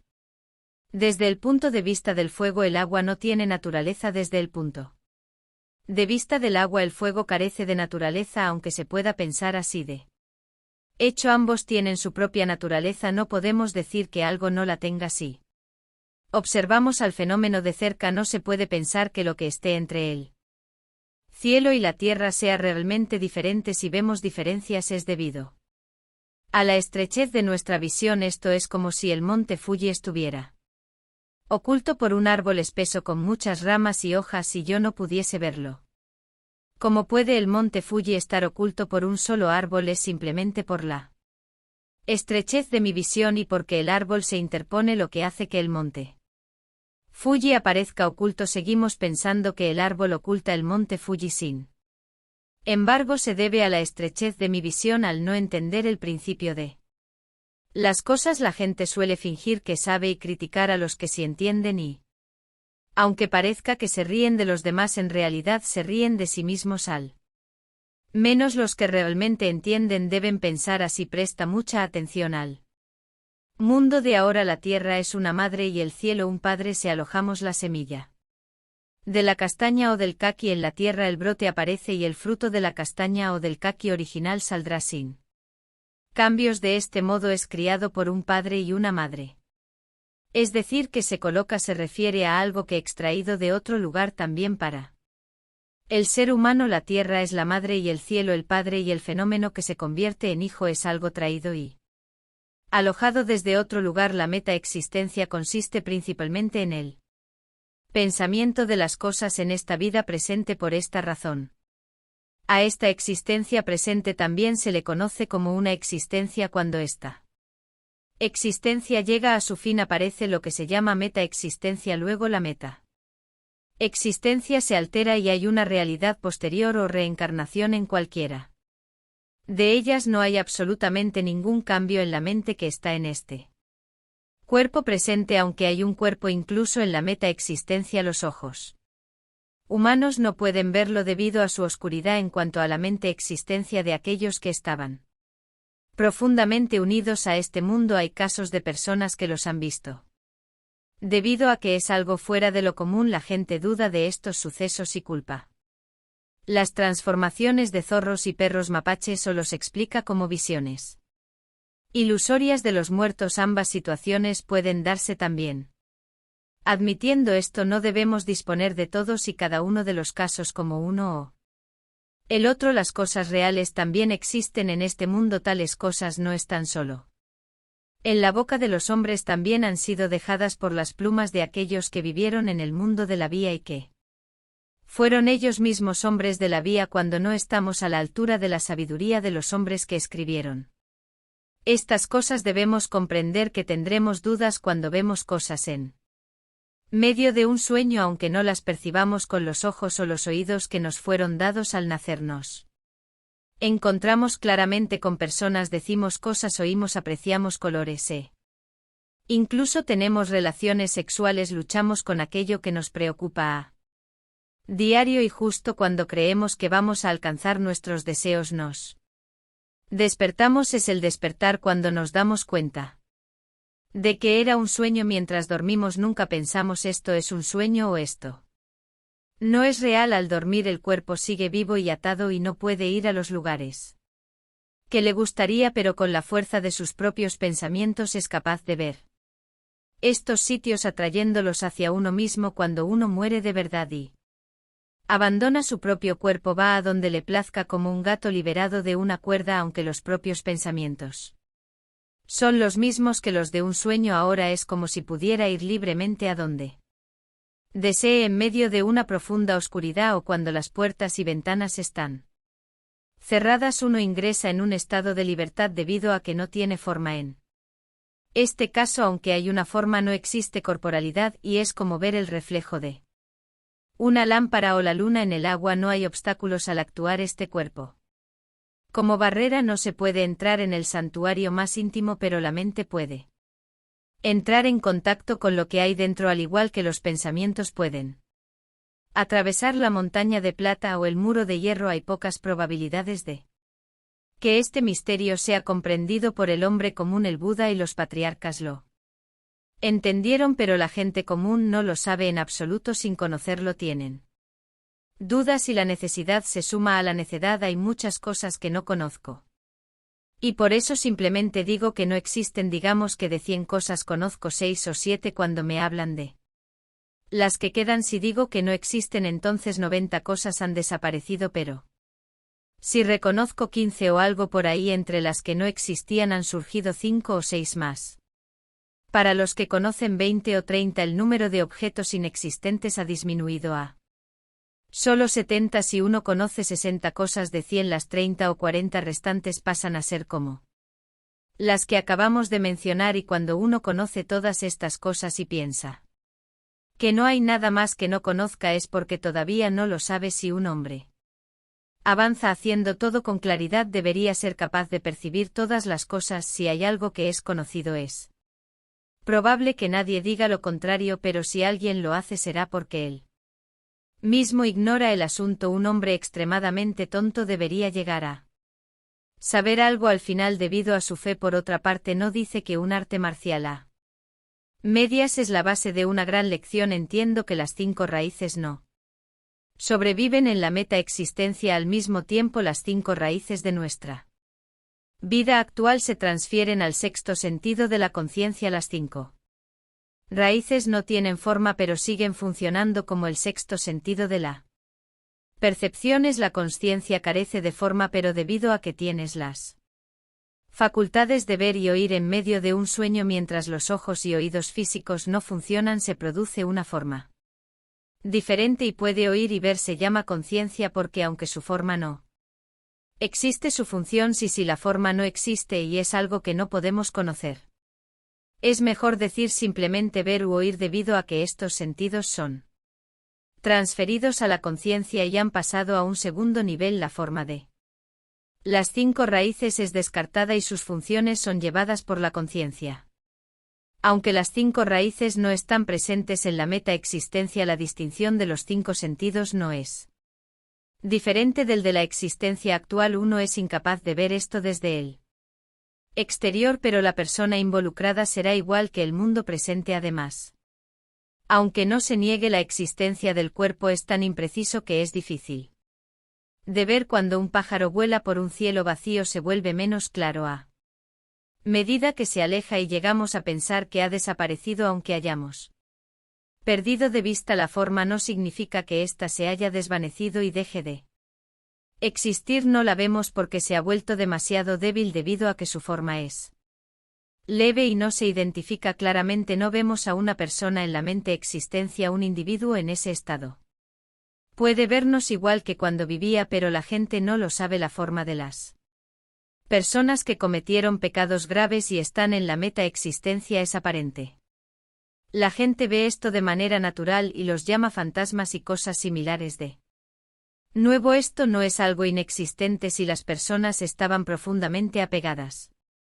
En este mundo sus formas no serán débiles es como hervir un caldo para hacer una medicina si los ingredientes son débiles el caldo lo será también si son espesos el caldo ser espeso lo que se use para cocinarlo se distinguirá. Claramente un caldo muy fino será como el agua y de este modo la gente no sabrá que es un caldo sino que lo verá simplemente como agua en la meta. Existencia es muy evidente la forma de alguien que estaba profundamente apegada al mundo pero la persona con una forma débil se asemejará al aire y no podremos verla aún así él podrá vernos a nosotros porque tengo forma puedo ser visto como sus formas son débiles soy incapaz de apreciarlas y si esto se ejemplifica con el grano de cebada con un solo grano de cebada la raíz brota y aunque está dotado de las mismas funciones que la cebada original si el agua y la tierra no se unifican no podrá convertirse en cebada la conciencia humana y el mundo objeto se unen surgen diversos pensamientos y de estos aparecen al mismo tiempo muchos otros impulsado por estos razonamientos esta forma de cuerpo es recibida y producida no es algo extraño que repentinamente ha llovido del cielo las múltiples cosas aparecen cuando se comienza con el pensamiento de que algo no tiene principio cuando se busca cuidadosamente su origen siendo un único pensamiento sin principio se encuentra que no tiene ninguno al no tener uno en específico el nacimiento de la infinita variedad de cosas podría llamarse un misterio anales de la espada talla. Probablemente como artista marcial no lucho para ganar o perder no me preocupa. La fuerza o la debilidad y no avanzó ni retrocedo un paso, el enemigo no me ve y yo no veo al enemigo ingresando en un lugar donde el cielo y la tierra aún no se han dividido, donde Yin y el Yang aún no han llegado. Obtengo rápida y necesariamente un efecto al decir probablemente indicó que no sé con certeza en su origen este carácter se leía con el significado de etapa, por ejemplo, cuando se pone una tapa en una hilera de cajas, aunque no sepamos con seguridad lo que se ha puesto adentro. Si usamos la imaginación aceptaremos 6 o 7 veces de cada 10. En este caso tampoco lo sé con seguridad, pero deduzco tímidamente que debe ser así. En realidad esto es un escrito que utilizamos incluso sobre las cosas que si sabemos con certeza lo hacemos para ser humildes y no dar la apariencia de que hablamos con conocimiento de causa. Artista marcial es como el personaje indica no luchar por ganar o perder, por no preocuparse por la fuerza o debilidad. Significa no competir por la victoria ni preocuparse por la derrota y no entrometerse en las funciones de la fuerza o la debilidad. No avanzar ni retroceder un paso significa no dar un paso hacia adelante ni uno hacia atrás. La victoria se consigue sin moverse de donde uno está. El yo del enemigo no me ve se refiere a mi verdadero ser, no alude a mi yo percibido. La gente puede ver el yo percibido, es raro que discierne el verdadero ser, por eso digo el enemigo no me ve. No veo el enemigo como no tengo una visión personal de lo percibido. No veo tampoco el arte marcial del ser percibido del oponente, aunque digan al oponente esto no significa que no lo pueda ver. Justo ante mis propios ojos es una cosa singular ser capaz de ver lo que uno sin percibir el otro. Pues bien, el verdadero ser es el que existía antes de la división del cielo y la tierra y antes de que nacieran el padre y la madre. Este ser es el que está en mi interior, en el de los pájaros y las bestias, de las hierbas y los árboles y de todos los fenómenos. Es exactamente lo que se llama la naturaleza de Buda. Este ser no tiene forma ni figura, no tiene nacimiento ni muerte, no es un yo que pueda ser visto con la ayuda de tu visión física actual. Solo el hombre que ha recibido la iluminación es capaz de apreciarlo. Se dice que quien lo ve ha observado su propia naturaleza y se ha convertido en un Buda. Hace mucho tiempo el honrado por el mundo se adentró en las montañas nevadas. Y tras pasar 6 años de sufrimiento se iluminó. Esta fue la iluminación del verdadero ser. El hombre ordinario no tiene la fortaleza de la fe y no conoce la persistencia de 3 o 5 años, pero los que estudian la vida son absolutamente diligentes. Durante 10, 20 y hasta 24 horas al día reúnen una gran fuerza de fe. Hablan con los que tienen sabiduría y hacen caso omiso de la adversidad y el sufrimiento. Como un padre que ha perdido un hijo no se aparta ni un ápice de su resolución establecida. Piensan profundamente haciéndose preguntas una y otra vez. Al final llegan al lugar donde incluso la doctrina budista y la ley budista se desvanecen y son capaces de ver naturalmente esto. La expresión siguiente: ingresando en un lugar donde el cielo y la tierra aún no se han dividido, donde Yin y Yang aún no han llegado. Obtengo rápida y necesariamente un efecto significa poner los ojos en el lugar que existía antes que el cielo se convirtiera en el cielo y la tierra en la tierra antes de que el Yin y el Yang llegaran a existir. Es no utilizar el pensamiento ni el razonamiento y mirar hacia adelante. De este modo el momento de obtener un gran efecto llegará con seguridad. Pues bien, el hombre determinado usa la espada pero no mata a otros. Utiliza la espada y da vida cuando es necesario matar. Lo hace cuando se requiere dar vida a la edad. Cuando mata lo realiza con profunda concentración. Cuando la vida lo cumple sin distraerse es capaz de ver el bien y el mal sin observar lo correcto o incorrecto, sin intentar discriminar. Termina haciéndolo bien. Pisar el agua es como pisar la tierra y pisar la tierra es como pisar el agua. Si es capaz de obtener esta libertad no se sentirá perplejo por nadie en el mundo. En todas las cosas estará más allá de los compañeros. El hombre determinado significa el hombre realizado en las artes marciales. Utiliza la espada pero no mata a los demás. Significa que aunque no utiliza la Espada para atacar cuando otros se enfrentan a este principio se acobardan. Y se convierten en hombres muertos por su propia voluntad, no hay necesidad de matarlos, usar la espada y dar vida a los demás quiere decir que mientras se enfrenta a sus oponentes lo deja todo a los movimientos del otro hombre y es capaz de observarlo a su antojo cuando es necesario matar lo hace, cuando se requiere dar vida la da, cuando mata lo realiza con profunda concentración, cuando da vida lo cumple sin distraerse. Significa que tanto al dar vida como al tomarla lo hace con libertad en un estado total de ensimismamiento y el meditador se vuelve uno con el objeto de meditación, es capaz de ver el bien y el mal sin observar lo correcto o incorrecto, sin intentar discriminar termina haciéndolo bien. Esto significa que en lo que respecta a su arte marcial no lo mira para decir correcto o incorrecto, sino que es capaz de ver cuáles, no intenta juzgarlas cosas, pero es capaz de hacerlo bien. Si uno coloca un espejo se reflejará cualquier forma que esté frente a él, pudiendo apreciarse con normalidad como el espejo hace esto mecánicamente. Las diversas formas se reflejan claramente sin ninguna intención de distinguir esto de aquello. Al transformar toda su mente en un espejo, el hombre que emplea las artes marciales no tendrá ninguna intención de discriminar lo correcto de lo incorrecto, pero según el brillo del espejo de sus pensamientos el juicio de lo bueno y lo malo se percibirá sin que él lo piense.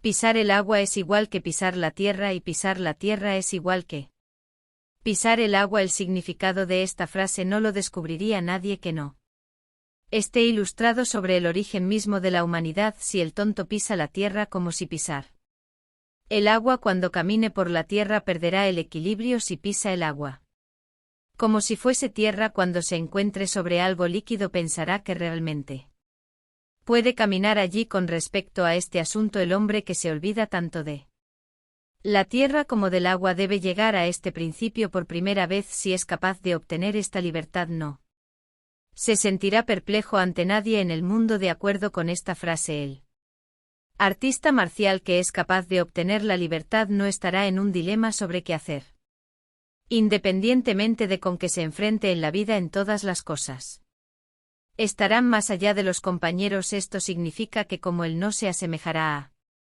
nadie en el mundo, será como Shakyamuni, quien dijo: en el cielo arriba y la tierra abajo solo yo soy el honrado. ¿Quieres conseguirlo caminando, parado, sentado o acostado?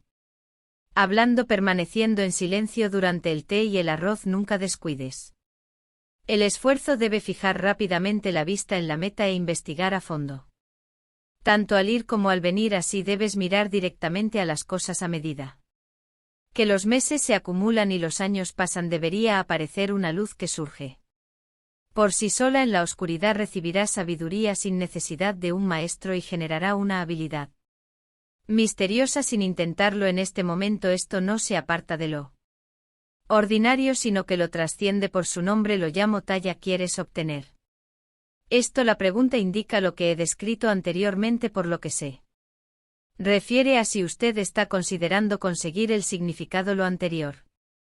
Caminar, detenerse, sentarse o acostarse, todas estas acciones reciben el nombre de las 4 dignidades. Todas las personas participan en ellas al hablar y acallar. Hace referencia al momento en el que hablamos de cosas y no pronunciamos una palabra. Durante el té y durante el arroz significa mientras se bebe té y se come arroz. Nunca debes descuidar el esfuerzo. Debes poner rápidamente el ojo en la meta investigar a fondo tanto al ir como al venir. Así debes mirar directamente a las cosas. Esta frase alude a que nunca debes ser descuidado o negligente en tus esfuerzos.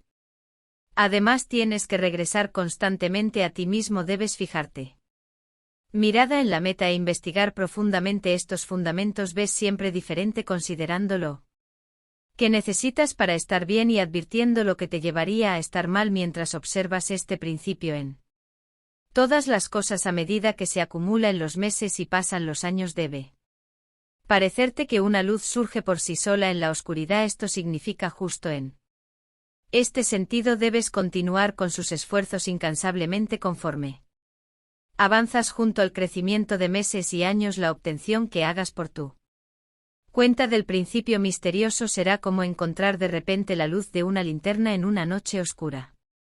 Recibirás la sabiduría sin un maestro significa que adquirirá esta sabiduría fundamental sin que te la haya transmitido o superior generarán una habilidad misteriosa sin intentarlo debido a que las obras del hombre común provienen de su consciencia.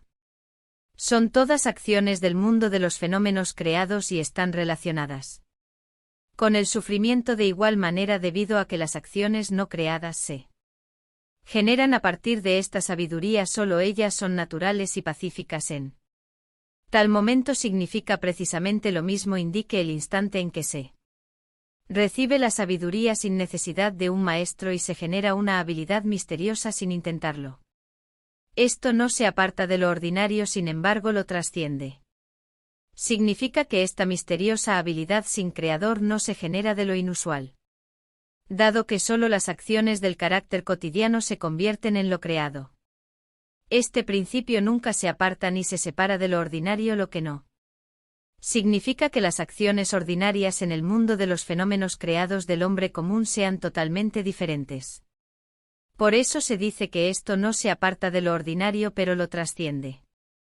Por su nombre la llamo Talla. Talla es el nombre de una antigua espada china que no tiene comparación en el mundo. Esta famosa arma adornada con joyas puede cortar libremente cualquier cosa desde el metal rígido y el acero templado hasta las gemas y piedras densas y endurecidas bajo el cielo. No hay nada que pueda pararla. La persona que tenga esta misteriosa habilidad no creada no se dejará intimidar por el comandante de enormes ejércitos o una multitudinaria fuerza enemiga. Es lo mismo que decir que no hay nada que pueda impedir la hoja de esta famosa espada. Por eso llamo a la fuerza de esta misteriosa habilidad la espada está allá. Todos los hombres están equipados con la afilada espada está allá y en cada uno es perfectamente completa. Aquellos que tienen esto claro son temidos incluso por los maras, pero aquellos que no logran comprenderlo son engañados hasta por los herejes. Por un lado, cuando dos individuos con la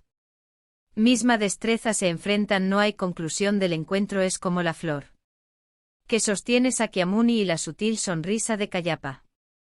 Por otro lado, levantar a uno y comprender a los otros tres o distinguir las sutiles diferencias de importancia a simple vista son ejemplos de ausencia ordinaria. Si alguien domina esto te cortará rápidamente en tres pedazos incluso antes de que uno se haya levantado y los otros tres se entiendan entre sí. Cuanto más puede ocurrir si te encuentras con él cara a cara. Todos los hombres están armados con la afilada espada Talla y cada uno la tiene completamente perfecta, lo cual significa que la reconocida arma que nadie en la tierra puede parar no se entrega solo. Algunos hombres sin excepción están equipados con ella. No es inadecuada para nadie y está íntegramente entera. Esto es un asunto de la mente. No nació con tu nacimiento y no morirá con tu muerte. Siendo esto cierto, se dice que es tu rostro original. El cielo no es capaz de cubrirlo, la tierra no puede sostenerla, el fuego no logra quemarlo, ni el agua humedecerlo, ni siquiera el viento puede penetrarlo. No hay nada en la tierra que pueda detenerlo. Los que comprenden esto bien son temidos incluso por los maras, pero quienes no pueden entenderlo son engañados hasta por los herejes. Para la persona que es claramente iluminada respecto a su rostro original, no hay nada en el universo que oscurezca o limite su visión. Por lo tanto, no existe ningún medio para poner en práctica el poder sobrenatural de los maras. Como tal persona ve hasta el fondo de sus propias intenciones. Los maras le temen y evitan, dudan en acercarse. Por el contrario, la persona que está oscura y perdida en lo que respecta a su rostro original acumula cualquier cantidad de pensamientos confusos y engañosos que luego se impregnarán. Los herejes son capaces de engañar y estafar a una persona así. Cuando dos individuos con la misma capacidad se enfrentan no hay conclusión del encuentro. El significado de esto es que si dos hombres que han ingresado en su rostro original se desafían y cada uno desenvainar la espada Talla para combatir, sería imposible llevar el asunto a una conclusión. Si uno se preguntara sobre esto, podría compararse con el encuentro de Sakyamuni y Kasyapa. Yamuni sosteniendo la flor y la sutil sonrisa de Cayapa en la reunión del Pico Britaracuta cuando Yamuni estaba a punto de morir. Sostuvo un único loto rojo, se lo mostró a 80.000 monjes y todos ellos permanecieron en silencio, solo Chachapa sonrió. Sabiendo en ese momento que ya Chiapa había sido iluminado, Sakyamuni le confió la doctrina correcta que no depende de la palabra escrita y se transmite especialmente sin obstáculos, y colocó el sello de Buda sobre él desde ese. Entonces la doctrina correcta se transmitió en la India en 28 sucesiones. Hasta llegar a Bodhidharma en China se transmitió desde Bodhidharma en 6 generaciones hasta llegar al sexto patriarca, el maestro Zen. Está bien. Como este maestro Zen se encarnó en un bodhisattva conocido ahora como el budismo, la ley floreció en China extendiendo sus hojas y ramas, promulgando rápidamente las 5 casas y las 7 sectas para finalmente ser transmitida a los sacerdotes japoneses Die o Ida Ito a través del sacerdote Nishitsudan. De esta forma se ha trasladado así de maestro a discípulo hasta el presente día la doctrina de sostener la flor, la sonrisa sutil, es decir, de alcanzar y desentrañar mediante conjeturas. Hay que beber el aliento de todos los Budas mientras se traga la propia voz, aunque realmente no hay manera de expresar este principio si se exige su interpretación. Uno podría invocar el ejemplo de tomar agua de un recipiente y verterla en otro, de modo que las aguas se mezclan y ya no pueden distinguirse. Este es el momento en que los ojos de Yamuni y Cayapa se encuentran y se convierten en uno. La relatividad no existe entre los artistas marciales de todas las disciplinas. Hay solo uno entre 1000 que ha captado el significado de sostener la flor, la sonrisa sutil. Sin embargo, si uno tuviera la más firme de las intenciones y quisiera realmente comprenderlo, tendría que disciplinarse. Durante otros 30 años equivocarse en esto no sería simplemente una cuestión de no dominar las artes marciales, centraría en el infierno como una flecha lanzada desde un arco. Es algo verdaderamente aterrador levantar uno y entender los otros 3. Significa que en cuanto se muestra una parte se entienden inmediatamente las otras 3, distinguir sutiles diferencias de importancia a simple vista. Esto hace referencia a la función del ojo, a la medición que éste realiza. Las diferencias de importancia son extremadamente sutiles. El hombre que es capaz de medir con la vista cualquier peso de oro y plata sin equivocárselo más mínimo es una persona inteligente y hábil. Estos son ejemplos de inteligencia común. Lo que significa esta expresión es que tales personas habilidosas son ordinarias y pertenecen a la multitud, por lo tanto no hay nada especial en ellas. Si alguien ha dominado esto, te cortará rápidamente en 3 pedazos, incluso antes de que el uno haya sido levantado y los 3 comprendidos. Esto se refiere a la persona que ha sido iluminada con respecto a la causa de la aparición del Buda en el mundo. Es el quien te cortará rápidamente en 3 partes antes de que se plantee uno los 3 se comprendan o de que aparezca cualquier indicación. Por lo tanto, supongo que al encontrarse con alguien así no hay nada que se pueda hacer. Cuanto más puede ocurrir si te encuentras con él cara a cara, un hombre que ha adquirido tal celeridad y sutileza cuando se enfrenta con otro hombre frente a frente, atacará tan fácilmente que su oponente nunca descubrirá que le ha caído en la cabeza.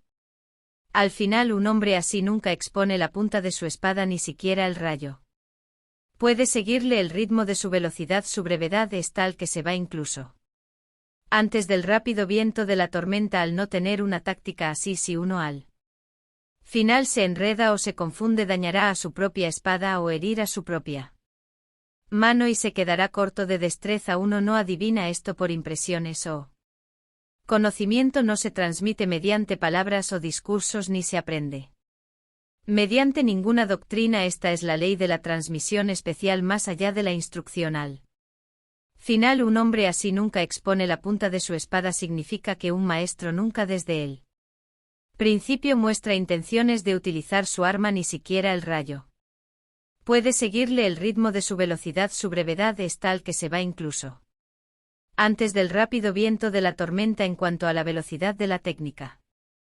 Esto significa que incluso el rayo que desaparece justo cuando crees haberlo visto no puede atravesar los movimientos de este hombre en cuanto a su brevedad.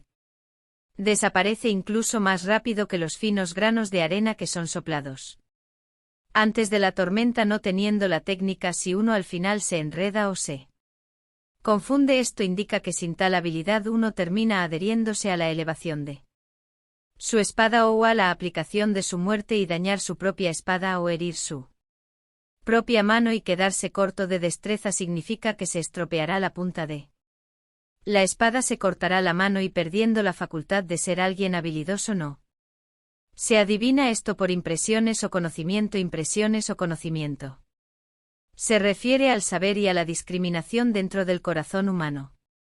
Adivina significa calcular y figurar las cosas, o a lo que alude de esto es que por mucho que intentes calcular o figurar por medio de impresiones o conocimiento no será útil, por lo tanto sepárate de la discriminación de calcular las cosas. No se transmite por medio de palabras o discursos, no se aprende por medio de ninguna doctrina. Para el verdadero artista marcial no hay manera de transmitirlo mediante palabras. Además, no es posible enseñar o aprender mediante la doctrina qué tipo de postulado o dónde golpear. Esta es la ley de la transmisión especial. Más allá de la instrucción no se puede transmitir con palabras sin importar el método que se utilice. No puede enseñarse, por lo tanto esto se llama la doctrina de una transmisión especial. Más allá de la instrucción, esta es una doctrina fuera de la enseñanza de un instructor, una doctrina que requiere particularmente la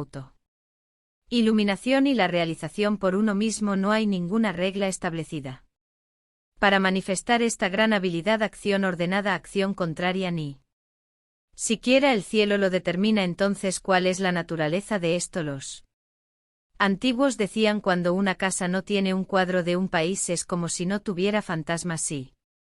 Un hombre se ha templado y ha llegado a este principio controlada todo bajo el cielo con una sola espada. Los que estudian esto que no sean irreflexivos, no hay ninguna regla establecida para manifestar esta gran habilidad. Si la gran habilidad de la ley de esta transmisión especial se manifiesta ante ti, lo hará libremente, sin que exista una regla establecida, y sin embargo se llama la gran habilidad porque se extiende en las 10 direcciones y no falta en ningún lugar, ni siquiera en la punta de los pelos de un conejo. Una regla establecida es una ley o un reglamento. No existen leyes o reglamentos que sirvan para moldear las cosas en lo que respecta a la manifestación de esta gran destreza.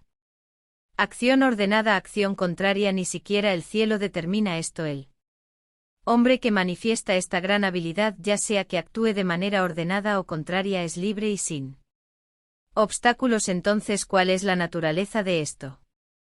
Indica enfrentarse a una persona y preguntarle en qué consiste algo. Realmente los antiguos decían: cuando una casa no tiene un cuadro de un país es como si no tuviera fantasmas. Esta es una respuesta a la pregunta anterior. El país que tiene el cuerpo de vaca, cabeza de hombre y es un animal como ningún otro, conocido como sueños y desgracias, y en China le hacen un dibujo para ponerlo en la entrada de la casa o para colgarlo en los pilares interiores. En resumen, poner una ilustración de Paiche evite el ingreso de la desgracia.